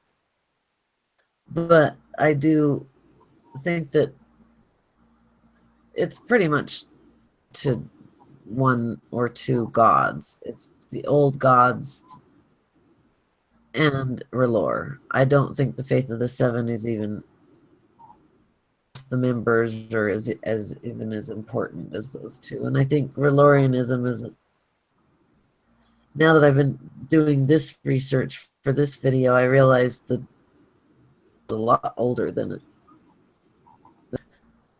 And it definitely is Zoroastrianism and so it's a religion that really is about light and dark, good and evil, and it's all about light. It's one of those things that it's not, even though it's a really nice religion and it seems really active, talk about the dark part. And so it's just another thing where one aspect but not the other and make the other evil or scary. So they make darkness they make darkness frightening, and light is what saves you. So that doesn't have a balance,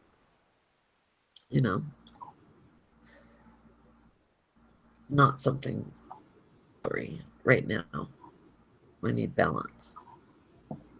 Okay, I'll jump in. When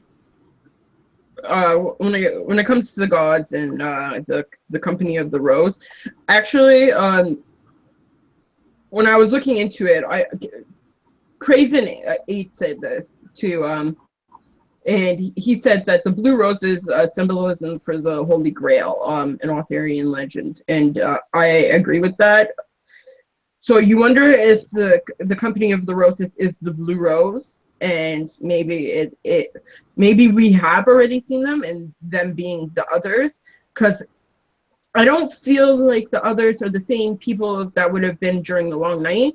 Like I feel like they would have to repopulate their population in some kind of capacity. I feel like there has to be a woman there. Like there has to be some sort of way of rebirth and all this stuff, whether that's through Craster and his many wives, right? Gilly included, the Gilly flower. Again, you have the flowers in the Company of Roses.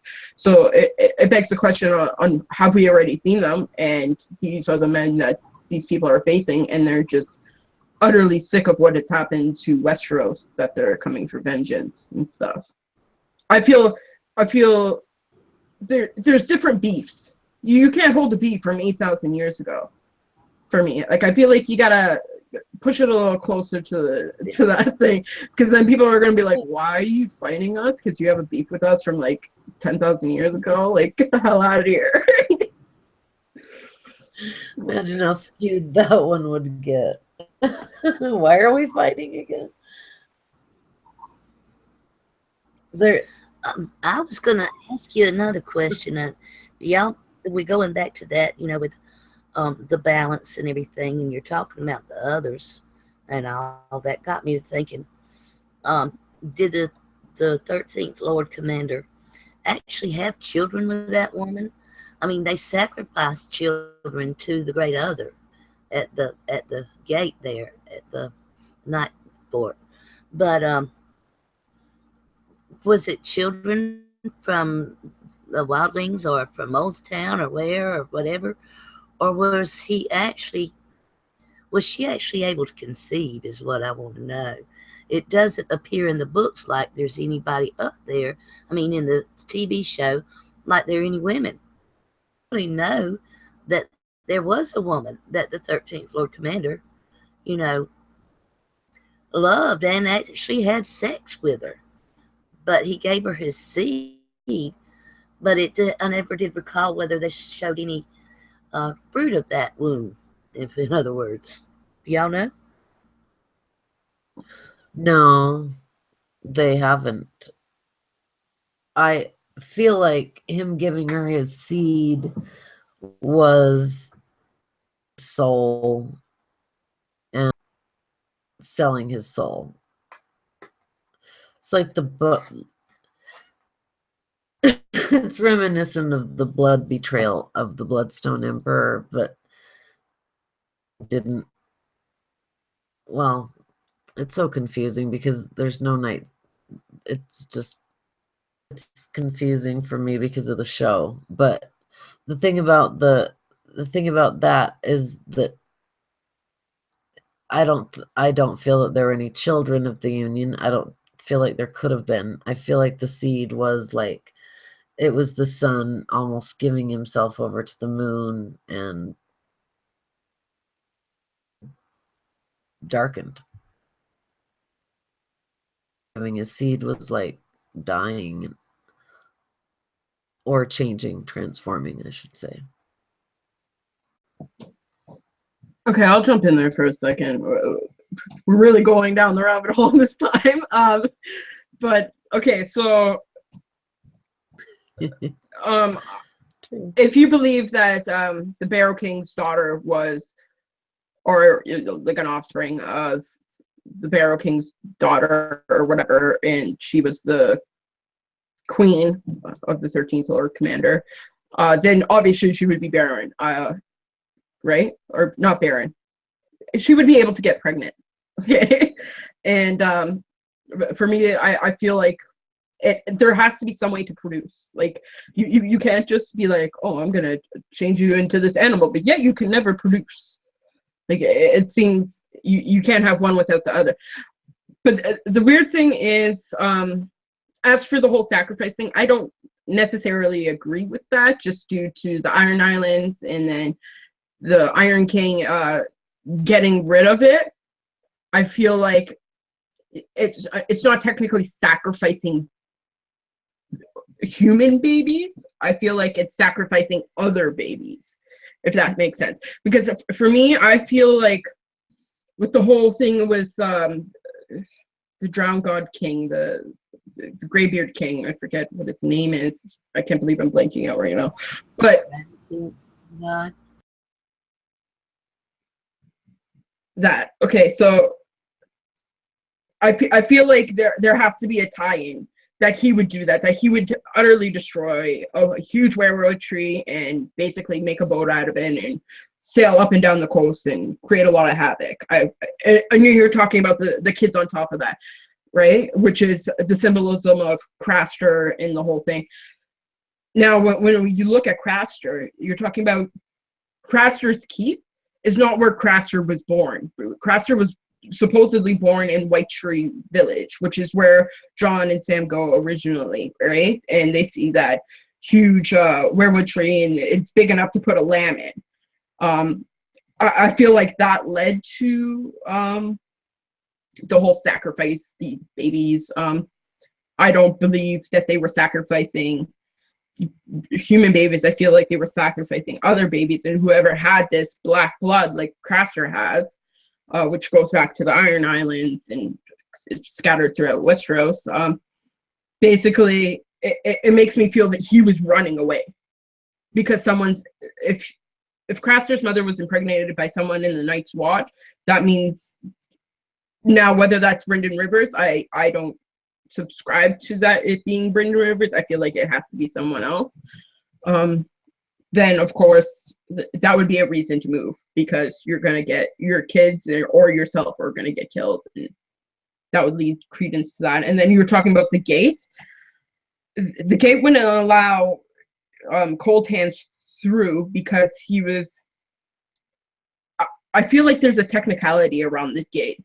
Like if you abandon the Night's Watch to go do your own thing to help the betterment of humanity, I feel like you're breaking your Night's Watch vows in some capacity. So it wouldn't allow him to go through. Where with Sam, he hasn't broken them as much yet, right? He hasn't taken any lands, he hasn't taken any title, or he hasn't gotten anyone pregnant, right? He's saving the realms of men, being Gilly and her son, right? Son, technically, because we just semantics anyways. So for me, yeah, that whole region, I don't believe that whole sacrifice thing. It seems too sketchy for me. And then you're also talking about the heart in Essos, where Dany goes into the House of the Undying and she sees that beating heart.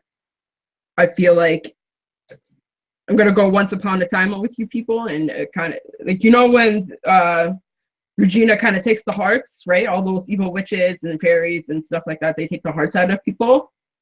I feel like that kind of has something to do with it. Like there's a way of immortality for someone. It's just not the way that we're thinking that it is. Did I drop out? No, you're okay. Okay. Anyways, tangent and yeah. But when you talk about eating the heart, that's a native custom that's been around. No, Dany didn't eat the heart in the House of the Undying. It was just their beating. Like it was alive. Like it was someone else's heart that was put into an immortality state without their heart being there, which made them effectively cold, or dying, like the ones in the House of the Undying. When she ate the horse, though, heart, that is a very Native American. Got a lot of symbology in that. And as far as the reproducing of mixing of it, there are instances where you do get like mules, and you get jennies, and a jenny don't reproduce. A jenny can't have more mules or more jennies or jackasses or whatever, So there are other things like that. And as far as we're going now continuing on with this Harrenhal thing, we've got Jon Snow and we've got Daenerys. Now, we know that Daenerys could fulfill every prophecy for Azor Ahai, and Jon, a lot of them. So what do y'all think is the importance now that we're coming to the end game? How is he going to find out who his parents are? Do y'all believe? I think I'm with you, Steffi. I believe R plus L equals J. Ash, I don't know what you think. Y'all chime in. Well, I go back and forth with R plus L because I read the books without listening I didn't know that there were YouTube videos, and I didn't really get the rest of people's theories, which I'm kind of glad. So I read them and just made my own. I just had my own conclusions, and then I found the videos and started reading the theories and things like that, and started thinking, oh my God. So my initial thought was that the Kingsguard definite like the Golden Company. They had taken on different guises. They were in different places, and they were set up. The child that was conceived around the Tourney of Harrenhal to come to the wall, just like they did for Aegon. So with the Golden Company. So I always felt it was very strange that Dany had all these people around her, all these helpers, and Jon had none. So I always felt like the King's Guard and a couple other people had gone to the wall at the time of Bloodraven, and that they all had shared it with. So, you know, I don't rule out R+L. It might not have been Jon. It might have been someone else. But I don't throw any of it out.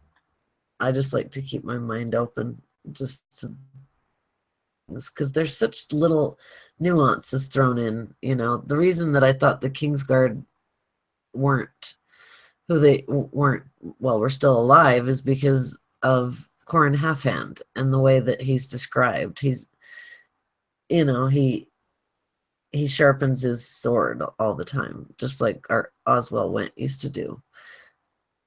Mance has the bat helm. Like Oswell Went, I feel, is there. And I feel like Gerald Hightower is also up there. So I've had that feeling since I read the books, but I could be completely wrong. They could be dead. But I think they're there watching Jon. But, you know, for a while thought Ned and Ashara were Jon's parents.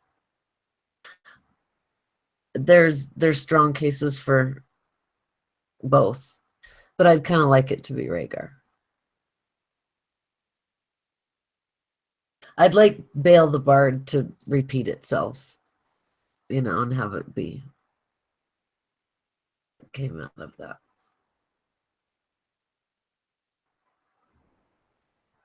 So that's where I stand on that. Not really anywhere.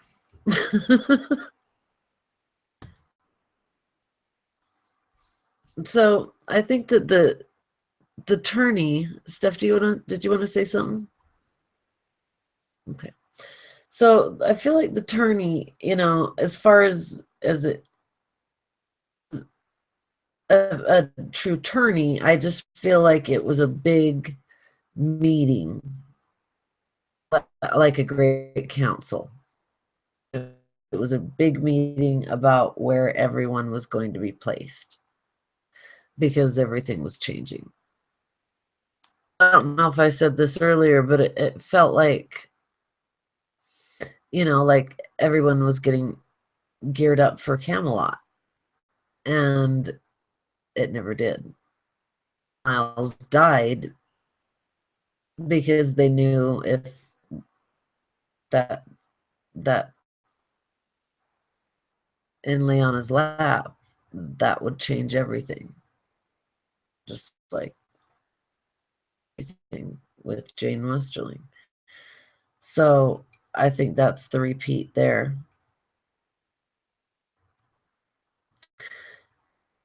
It just really stands for a lot. That, you know, I think a lot we've already seen a lot of it, and a lot of it's coming during the Winds of Winter. A lot of it was set up. Winds of Winter. Okay, I'll jump in and some thought. Earlier you mentioned Benjen. It was both of you were talking about it. I mean, I out of everything, I'd like to know when Benjen joined the Night's Watch. That's all I want to know. Out of that whole book, I feel like that is the most important information that you could possibly receive, is when he joined. Like, I want the date. Like, yeah, what went on with Benjen? And really, that's one of the biggest mysteries that I want to know. And what was his role in the Tourney of Harrenhal? It was more than just being a kid. Yeah, you're Nan, did you also want to say something? hold on. I just want to finish because if he when we go into A Dance with Dragons and Bran, we see him basically attached himself to Lyanna, right? I think the one in the dream is Ned being the quiet wolf and the whole shut up thing. I feel like that might be Ned, but it's implied that it's Benjen. So we'll just go with that for right now. For me, if Lyanna, you're talking about if he was the youngest one, he would attach himself to the most maternal figure that he possibly could, and to just get around. So he would be there with Helen. He would be there with Lyanna. He would, and I feel like that kind of plays into Ned's fever dream a little bit with Harrenhal too. Like promise me, Ned, right? Like, who told them that that they were at the Tower of Joy? Like, I still haven't figured that out. Like, who told them? Like it couldn't have been Varys. Varys wouldn't have known. Because if Varys knew, he would have went and got him right away for Aries' sake, right? He would have said, I have your daughter and your grandkid or whatever, or I have blah, blah, blah, blah, blah, blah. And I would have brought in Arthur Dayne from that too, if it was Ashara or if it was someone else or whoever. So, like, for me, I feel like Benjen has more of a take on this. And I really want George R. R. Martin to just give me the date. Just give me the date. And I'll be fine from there. I agree. Varys very well could have known. He knows everything. The new Bloodraven. Oh. Well, I think he did know. I think they did know. Do you? That definitely plays into the whole children Varys thing. If that makes sense. Yeah, I think Varys did. Yeah. And Varys possibly told Ned where to find her. But you know what gets me about the whole thing is that you don't really see that much of, I mean, wouldn't somebody think that there was a child? Why would they not think there's a child conceived? I mean, he kidnapped her. He kept her for what, over a year or so? Yeah. 9 months. So, yeah. Why? That just doesn't make sense to me. Well, you would think that the whole kingdom would know. Exactly. I mean, it's obvious. People get married around here and they're not at high school. That's the first thing they think of here. I mean, so, I mean, yeah, that's what I was getting at with this tourney. It seems like it was just people.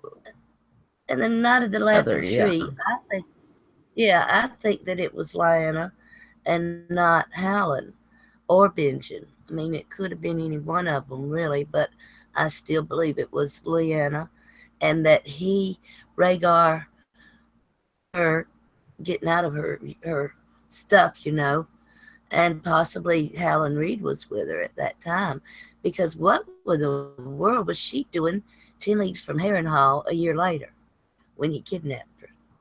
And was she there by herself? That just doesn't really make sense either.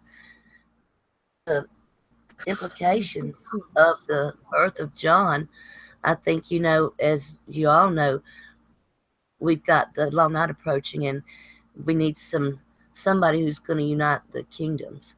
And whether it's Bran is the last hero and John is the prince that was promised, or Dany is Azor Ahai, or none of them, whatever it is, I think that they all were born like everyone is where they are and who they need to be at the time and place that they need to be at.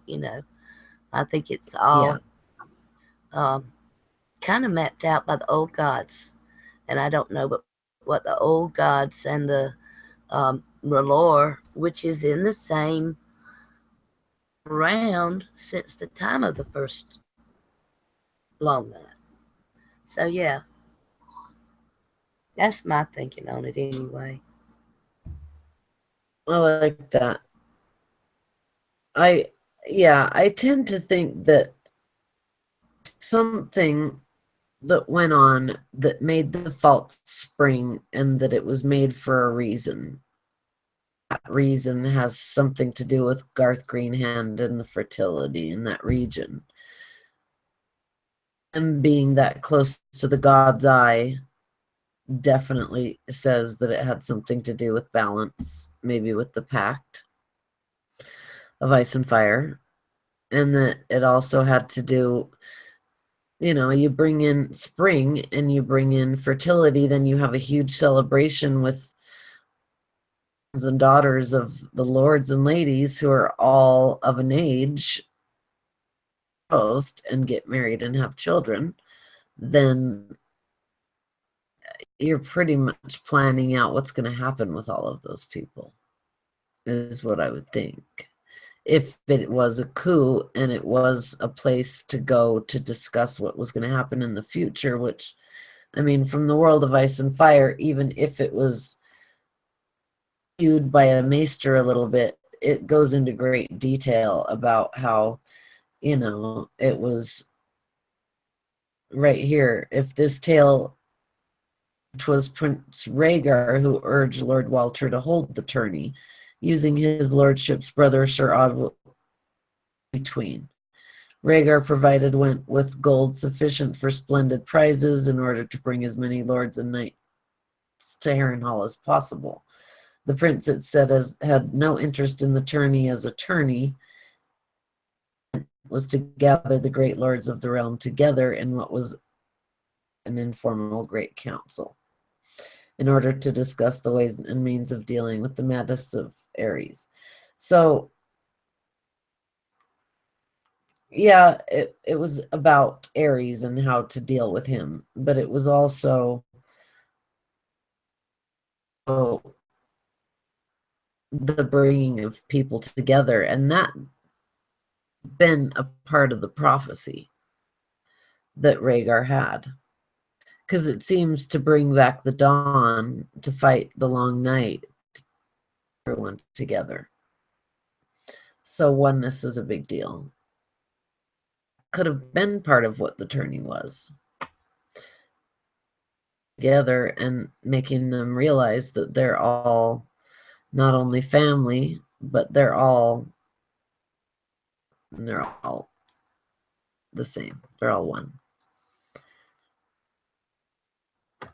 And then how to accomplish that, how to accomplish keeping the balance, how to accomplish, because it's such an outline to me for this story. Ragnarok, there are 3 winters without a summer, comes the doom of the gods. So your 3 consecutive winters, they were just interrupted by a false spring. So we pretty much have 3 consecutive winters. I just wonder if that false spring is what threw it off, or if the false spring was needed.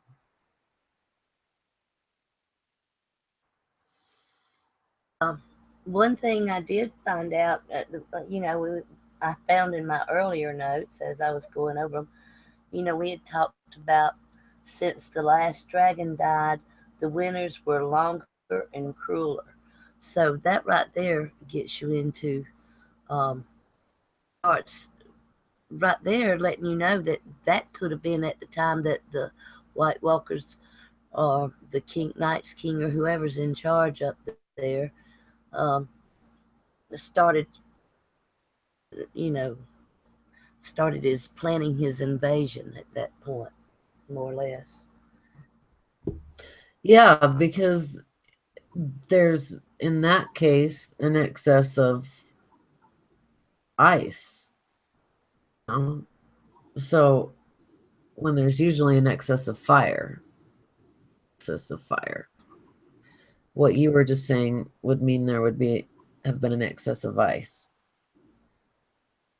Yeah, into the balance. The balance is messed up because it was balanced. Yeah. the head of the Alchemist Guild was screaming that at Cersei, we've thrown off the balance. So there was something that I was going to say about the green men. Oh, it was about Celtic mythology, and how in Celtic mythology the green men really are the green man himself, who is Cernunnos, I believe is how you say it. Cernunnos. He was the god, just like Garth Greenhand, carried the bag of seeds, sowed the seeds, brought fertility to the land, brought crops to the land, taught agriculture. So if that was the reach, that has something to do with flowers also. And even if the blue rose only grows in Winterfell's glass gardens, it still has something to do with Garth Greenhand. Blood of the first men. Maybe the blood isn't so much Stark, it's first men and Scandale. But you know that talking And about they're the blue both. and a rose, though. It's okay. I was done. I was just thinking Thanks, about though. down Lyanna. She had all these blue winter roses that were falling down and all. Only place they could have gotten that was from Winterfell. I mean, so maybe there is something to Bale the Bard. That's where they say they grow up there. So. Yeah. Things we know repeat.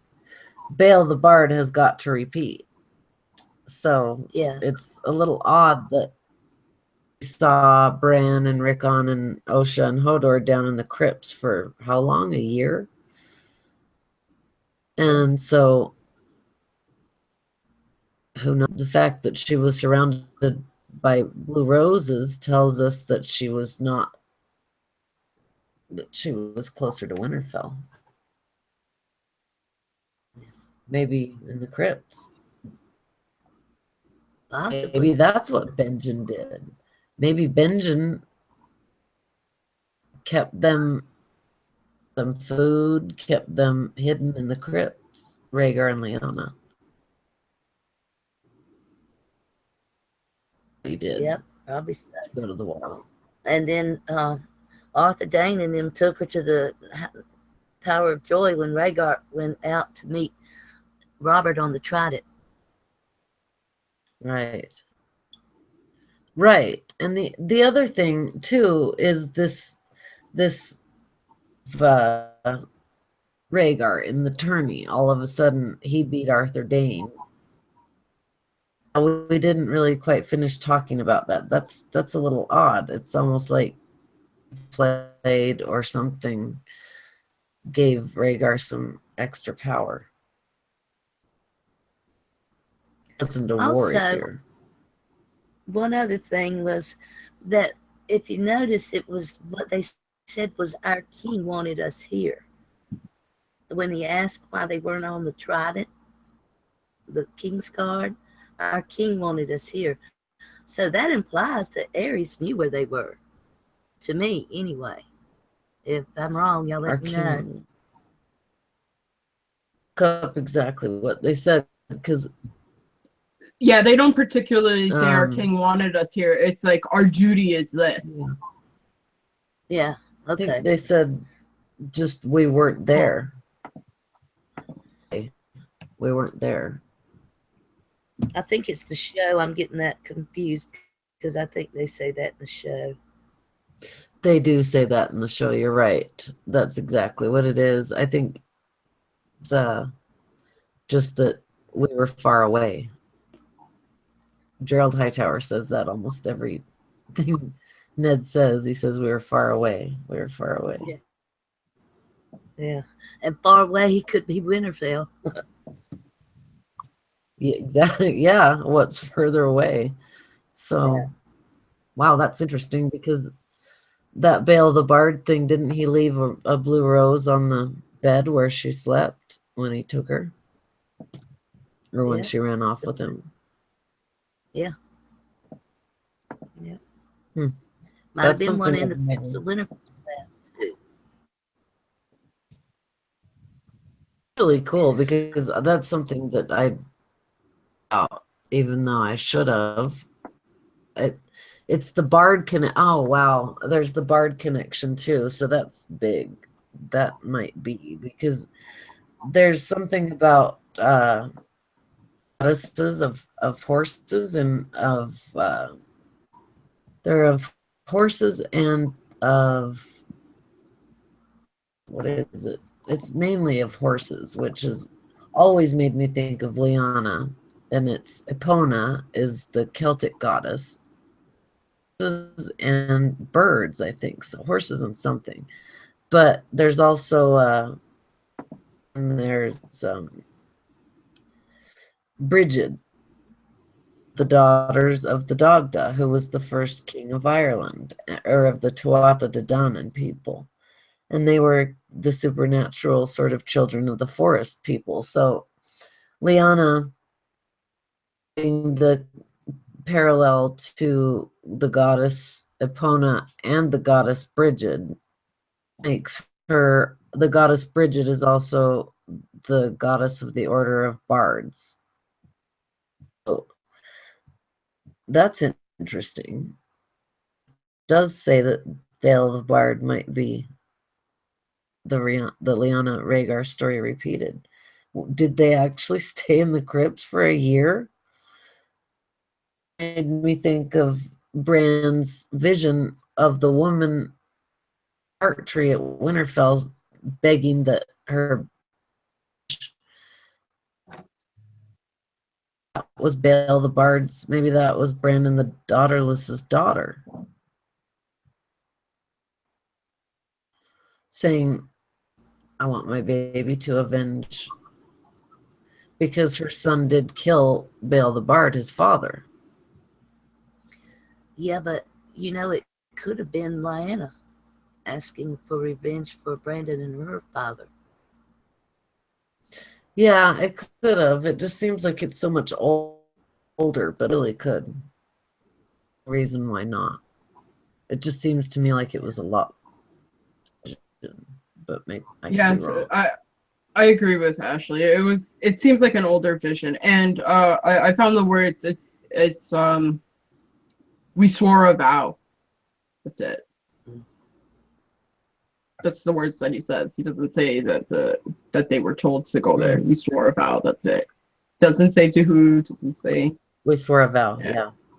Nothing. Yeah. Swore a vow. So, or could be to Aries, could be was married to Lyanna, could be to Lyanna, because guard protect the king's family.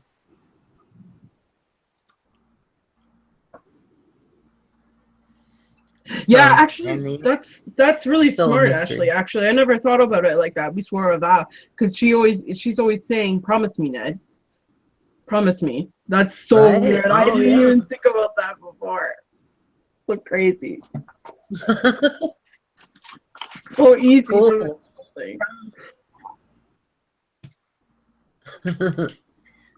I know, I always get the greatest ideas from you.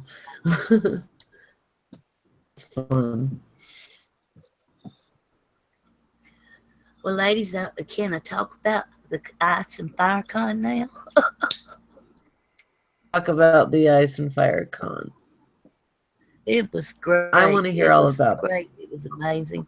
Met a bunch of great people, and they all just accepted me the way I am. And Alex, Don the Kraken Wit, he had the golf cart, and he was the Uber golf cart king. So he I made love sure it. I got to see Alicia and T. Davy and Monero and Tony and the boys 3 doors down. They were so sweet, nice. I mean, they're just great. Frank, he did call Drogo He came and had sweet tea over at the house with me one evening, and I didn't make it to stay Oh, up for the. really? Yeah, yeah. I couldn't make it for the after party, but they knew that my best wishes was with them. At least I didn't have no hangover. So, but it was fun, and yeah, they're a great bunch of people. I'm telling you, and I'm so tickled and just amazed at their generosity and their kindness. I mean, there's some amazing people out there. I met Anne from Sweet YFT. Um, I met Oh, KK and Tara. They're the ones that kind of head the thing up. And they always dressed up and had great cosplay and all. I enjoyed the panels. Got to sit in and meet Brendan B. Fish and something like a lawyer and some of the other people there. And behind the Iron Thrones, they did an interview with me, and I enjoyed really? talking to them folks. It's great. It was really amazing. And I went as old man, but I'm gonna go as two things next year. I done figured out I'm gonna be old man the first day, and the second day I'm gonna be the ghost of High Heart, and I'm gonna let my long hair down. Love that. Yeah. Oh, you look so beautiful. Your hair is so beautiful when it's down. You had a great, I love your costume. You looked beautiful. Well, I went out on a camping trip uh, with my family, and I did the little film on it, and that was the last one I'll ever do. I'm just too old for that stuff.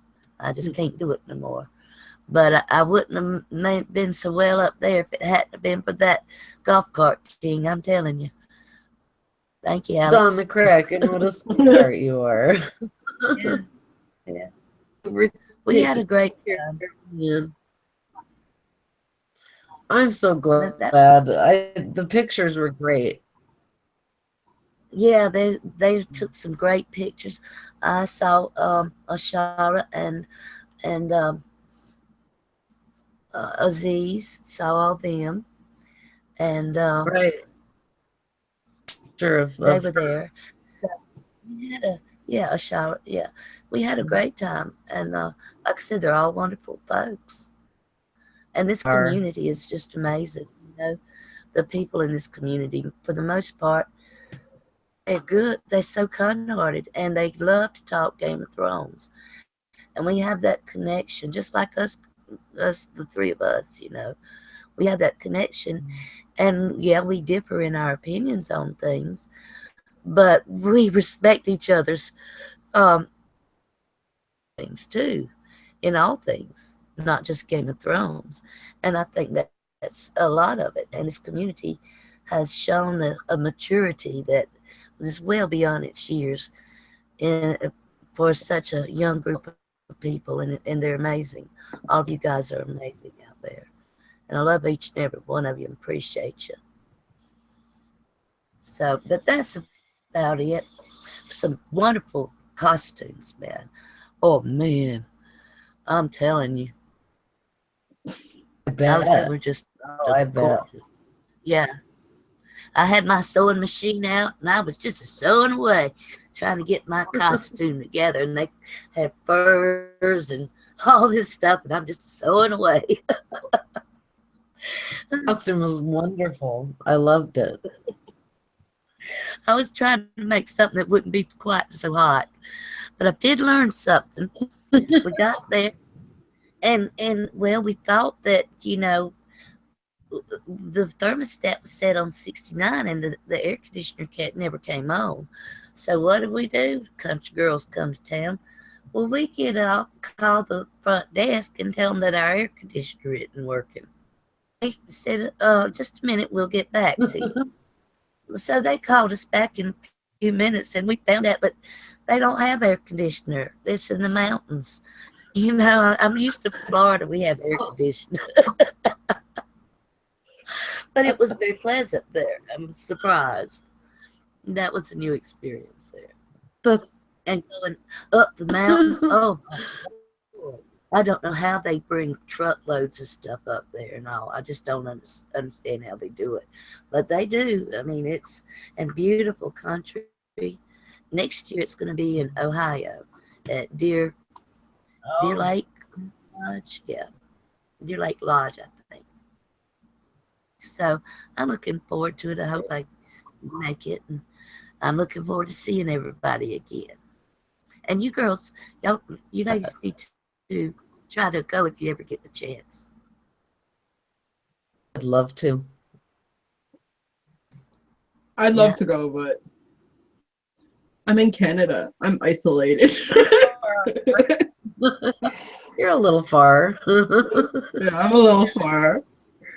It was in Virginia this time, but Ohio is a good bit more north of Virginia. You might be able to join. You know, just cross that border there, Steffi. Yeah, we'll see. I want to go to the States to do the Appalachian Trail. So, like, if depending on when it falls, then maybe I'll just jump right onto the trail after that. But I gotta get money, Yeah, lots of money. Takes a lot of money, Dyke. that's a good way to do it. They're the perfect places because they're all national forest or some type of park situation. And they had trails that, like I said, I was just thankful for the golf cart. Thank you. Yeah. I bet. Y'all would have loved it. Yeah. The ups and downs and all. I'll tell you what, I started looking down towards the house and up that hill to the lodge and back down. And I said, oh no. But as soon as I got there, Alex called and where you at? And he picked us up and took us on all over the place. So great. He's always got everyone else's interested. That's why I like him. It was great. They had the tourneys. They had the dance. It was the flea bottom feet, I believe is what they called it. And they had I got yeah. Iron Throne, yeah. And they had all kind of vendors selling all kinds of things. I got a couple of pictures and some sketches and stuff. But it was real nice. I enjoyed it. I guess that's about I'm all so I glad got to you talk did. about. We done Well, got if anyone off the hasn't seen subject. it, it's great. I'm glad we did because we all wanted to hear about. I'm just really happy that you did it, and I'm so glad you got to go. And if anyone hasn't seen the videos and the photos that she took, they're really fun. So please check them out if you get a chance. Hey, a lot of those photos were passed down to me. I mean, that's what I'm saying. These people are really nice. They're not stingy with their photos or anything else. And they have these. The one guy, he makes lemon cakes. He does a really good job on things like he brings lemon cakes, that stuff. And they had Obama was one of the wine and stuff. I saw pictures of it. But yeah, they had it all going on. It was really nice. I'd be so fat if I go to one of these events. I'd like walk out onto Mount Sevier. I'd just be like, nom, nom, nom. Like, lemon cakes are my favorite thing too.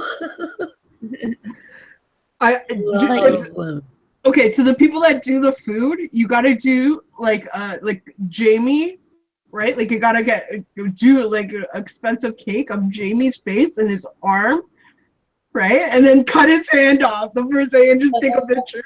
You gotta promise me you'll do that. That's a really good idea. That's smart. And I had Hodor. They were so nice.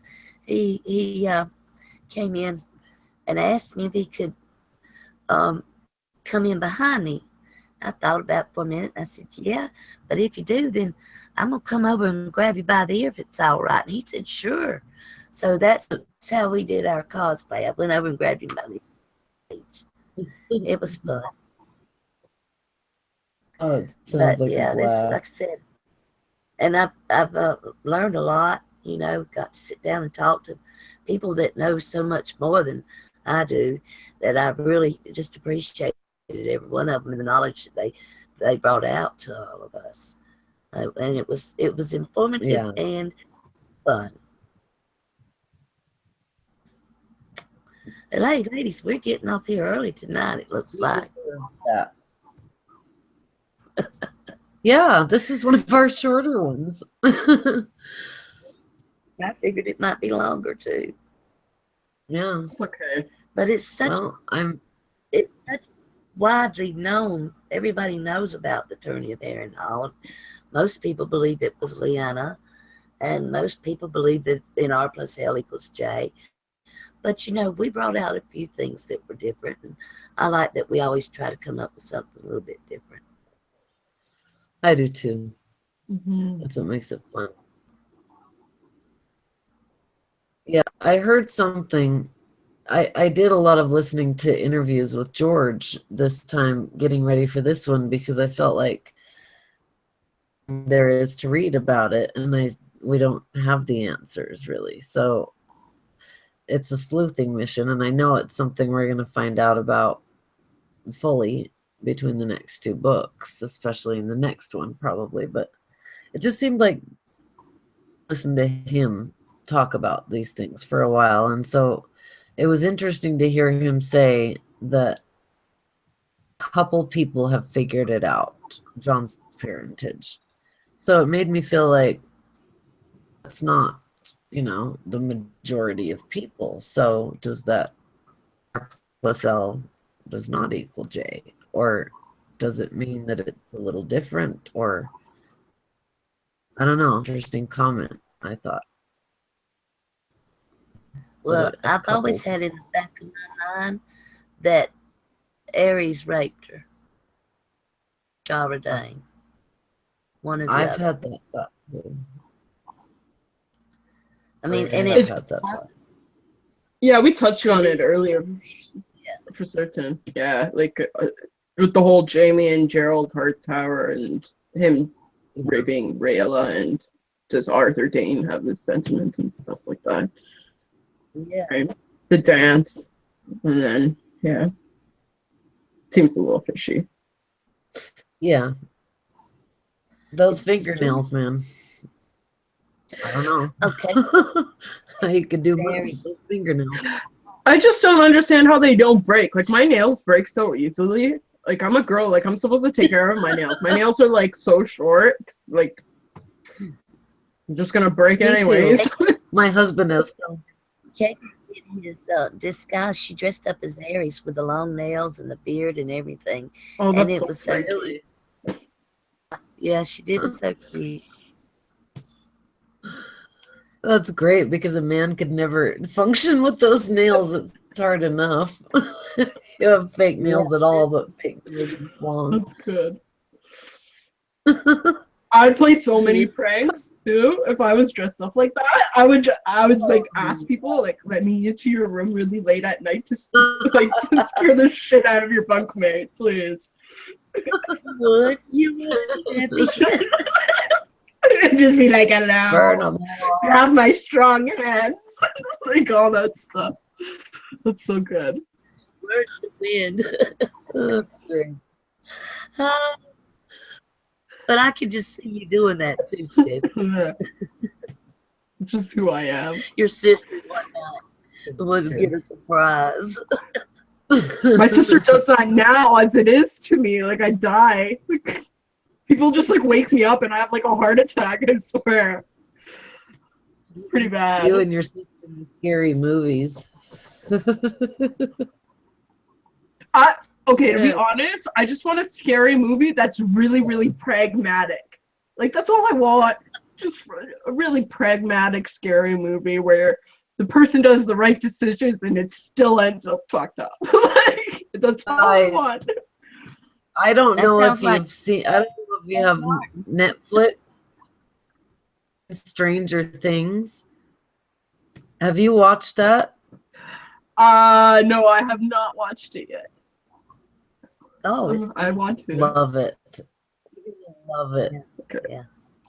Wonderful. I can't believe we didn't know about it before. It's a really good Fortitude one. on Amazon and Man in the High Castle.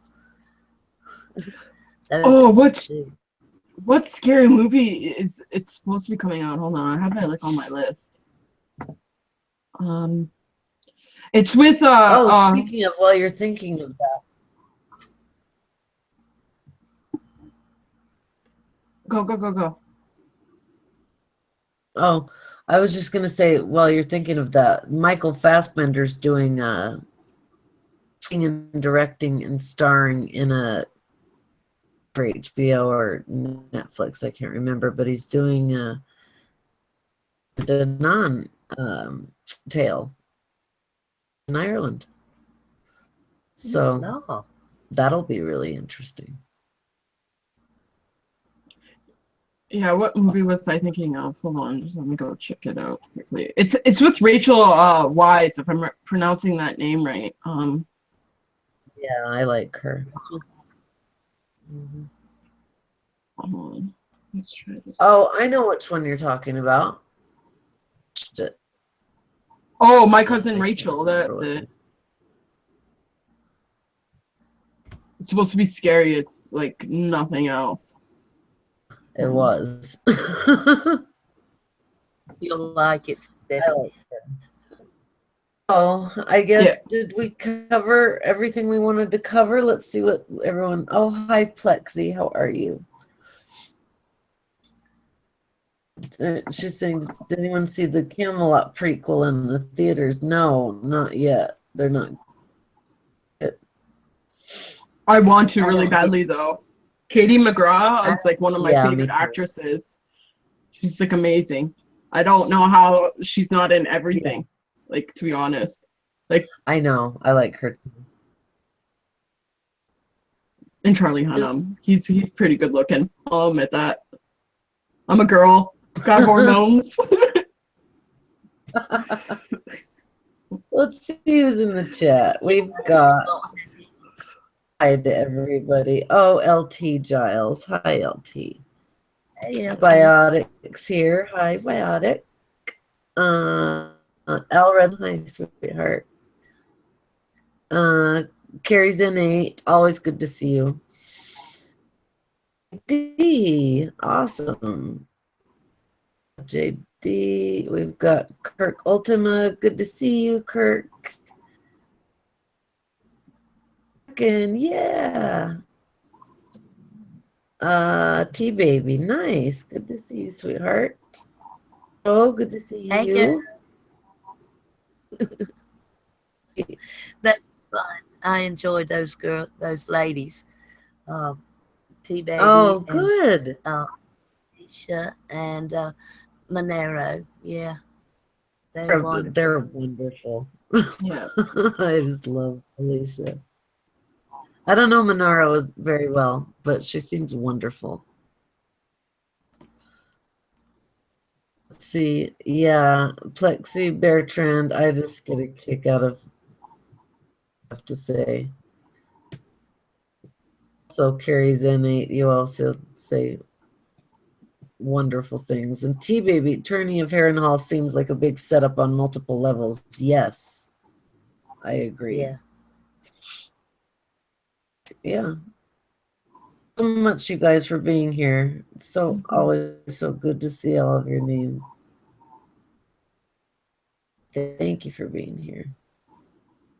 Thank you My so favorite much. people. We appreciate you. We appreciate every one of you. And y'all keep us Ellen, coming back. too. So we really appreciate you.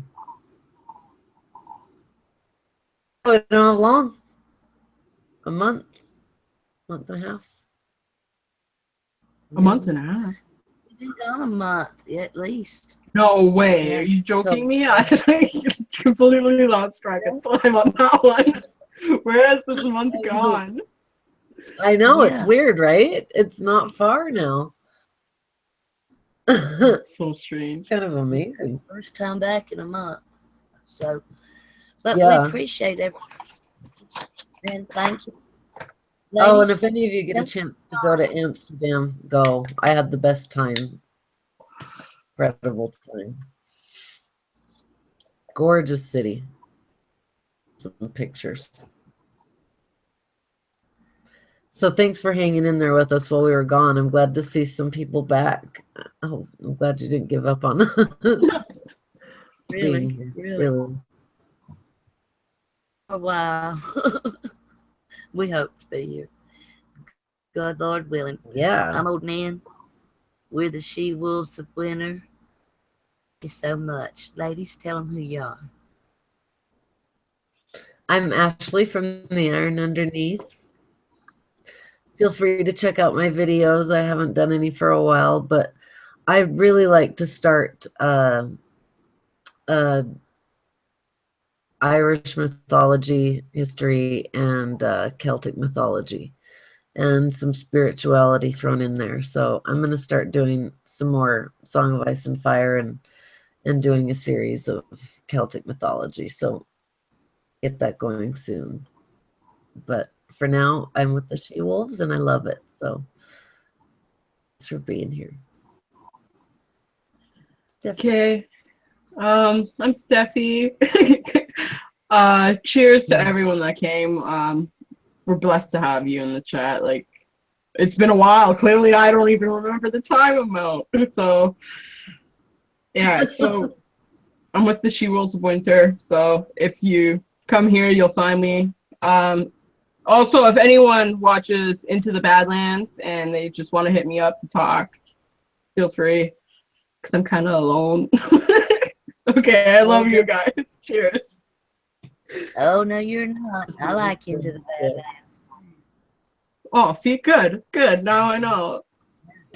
Yeah. Nice. All right. There we go. Perfect. Folks, we'll let y'all have it for the night. Good night, everybody.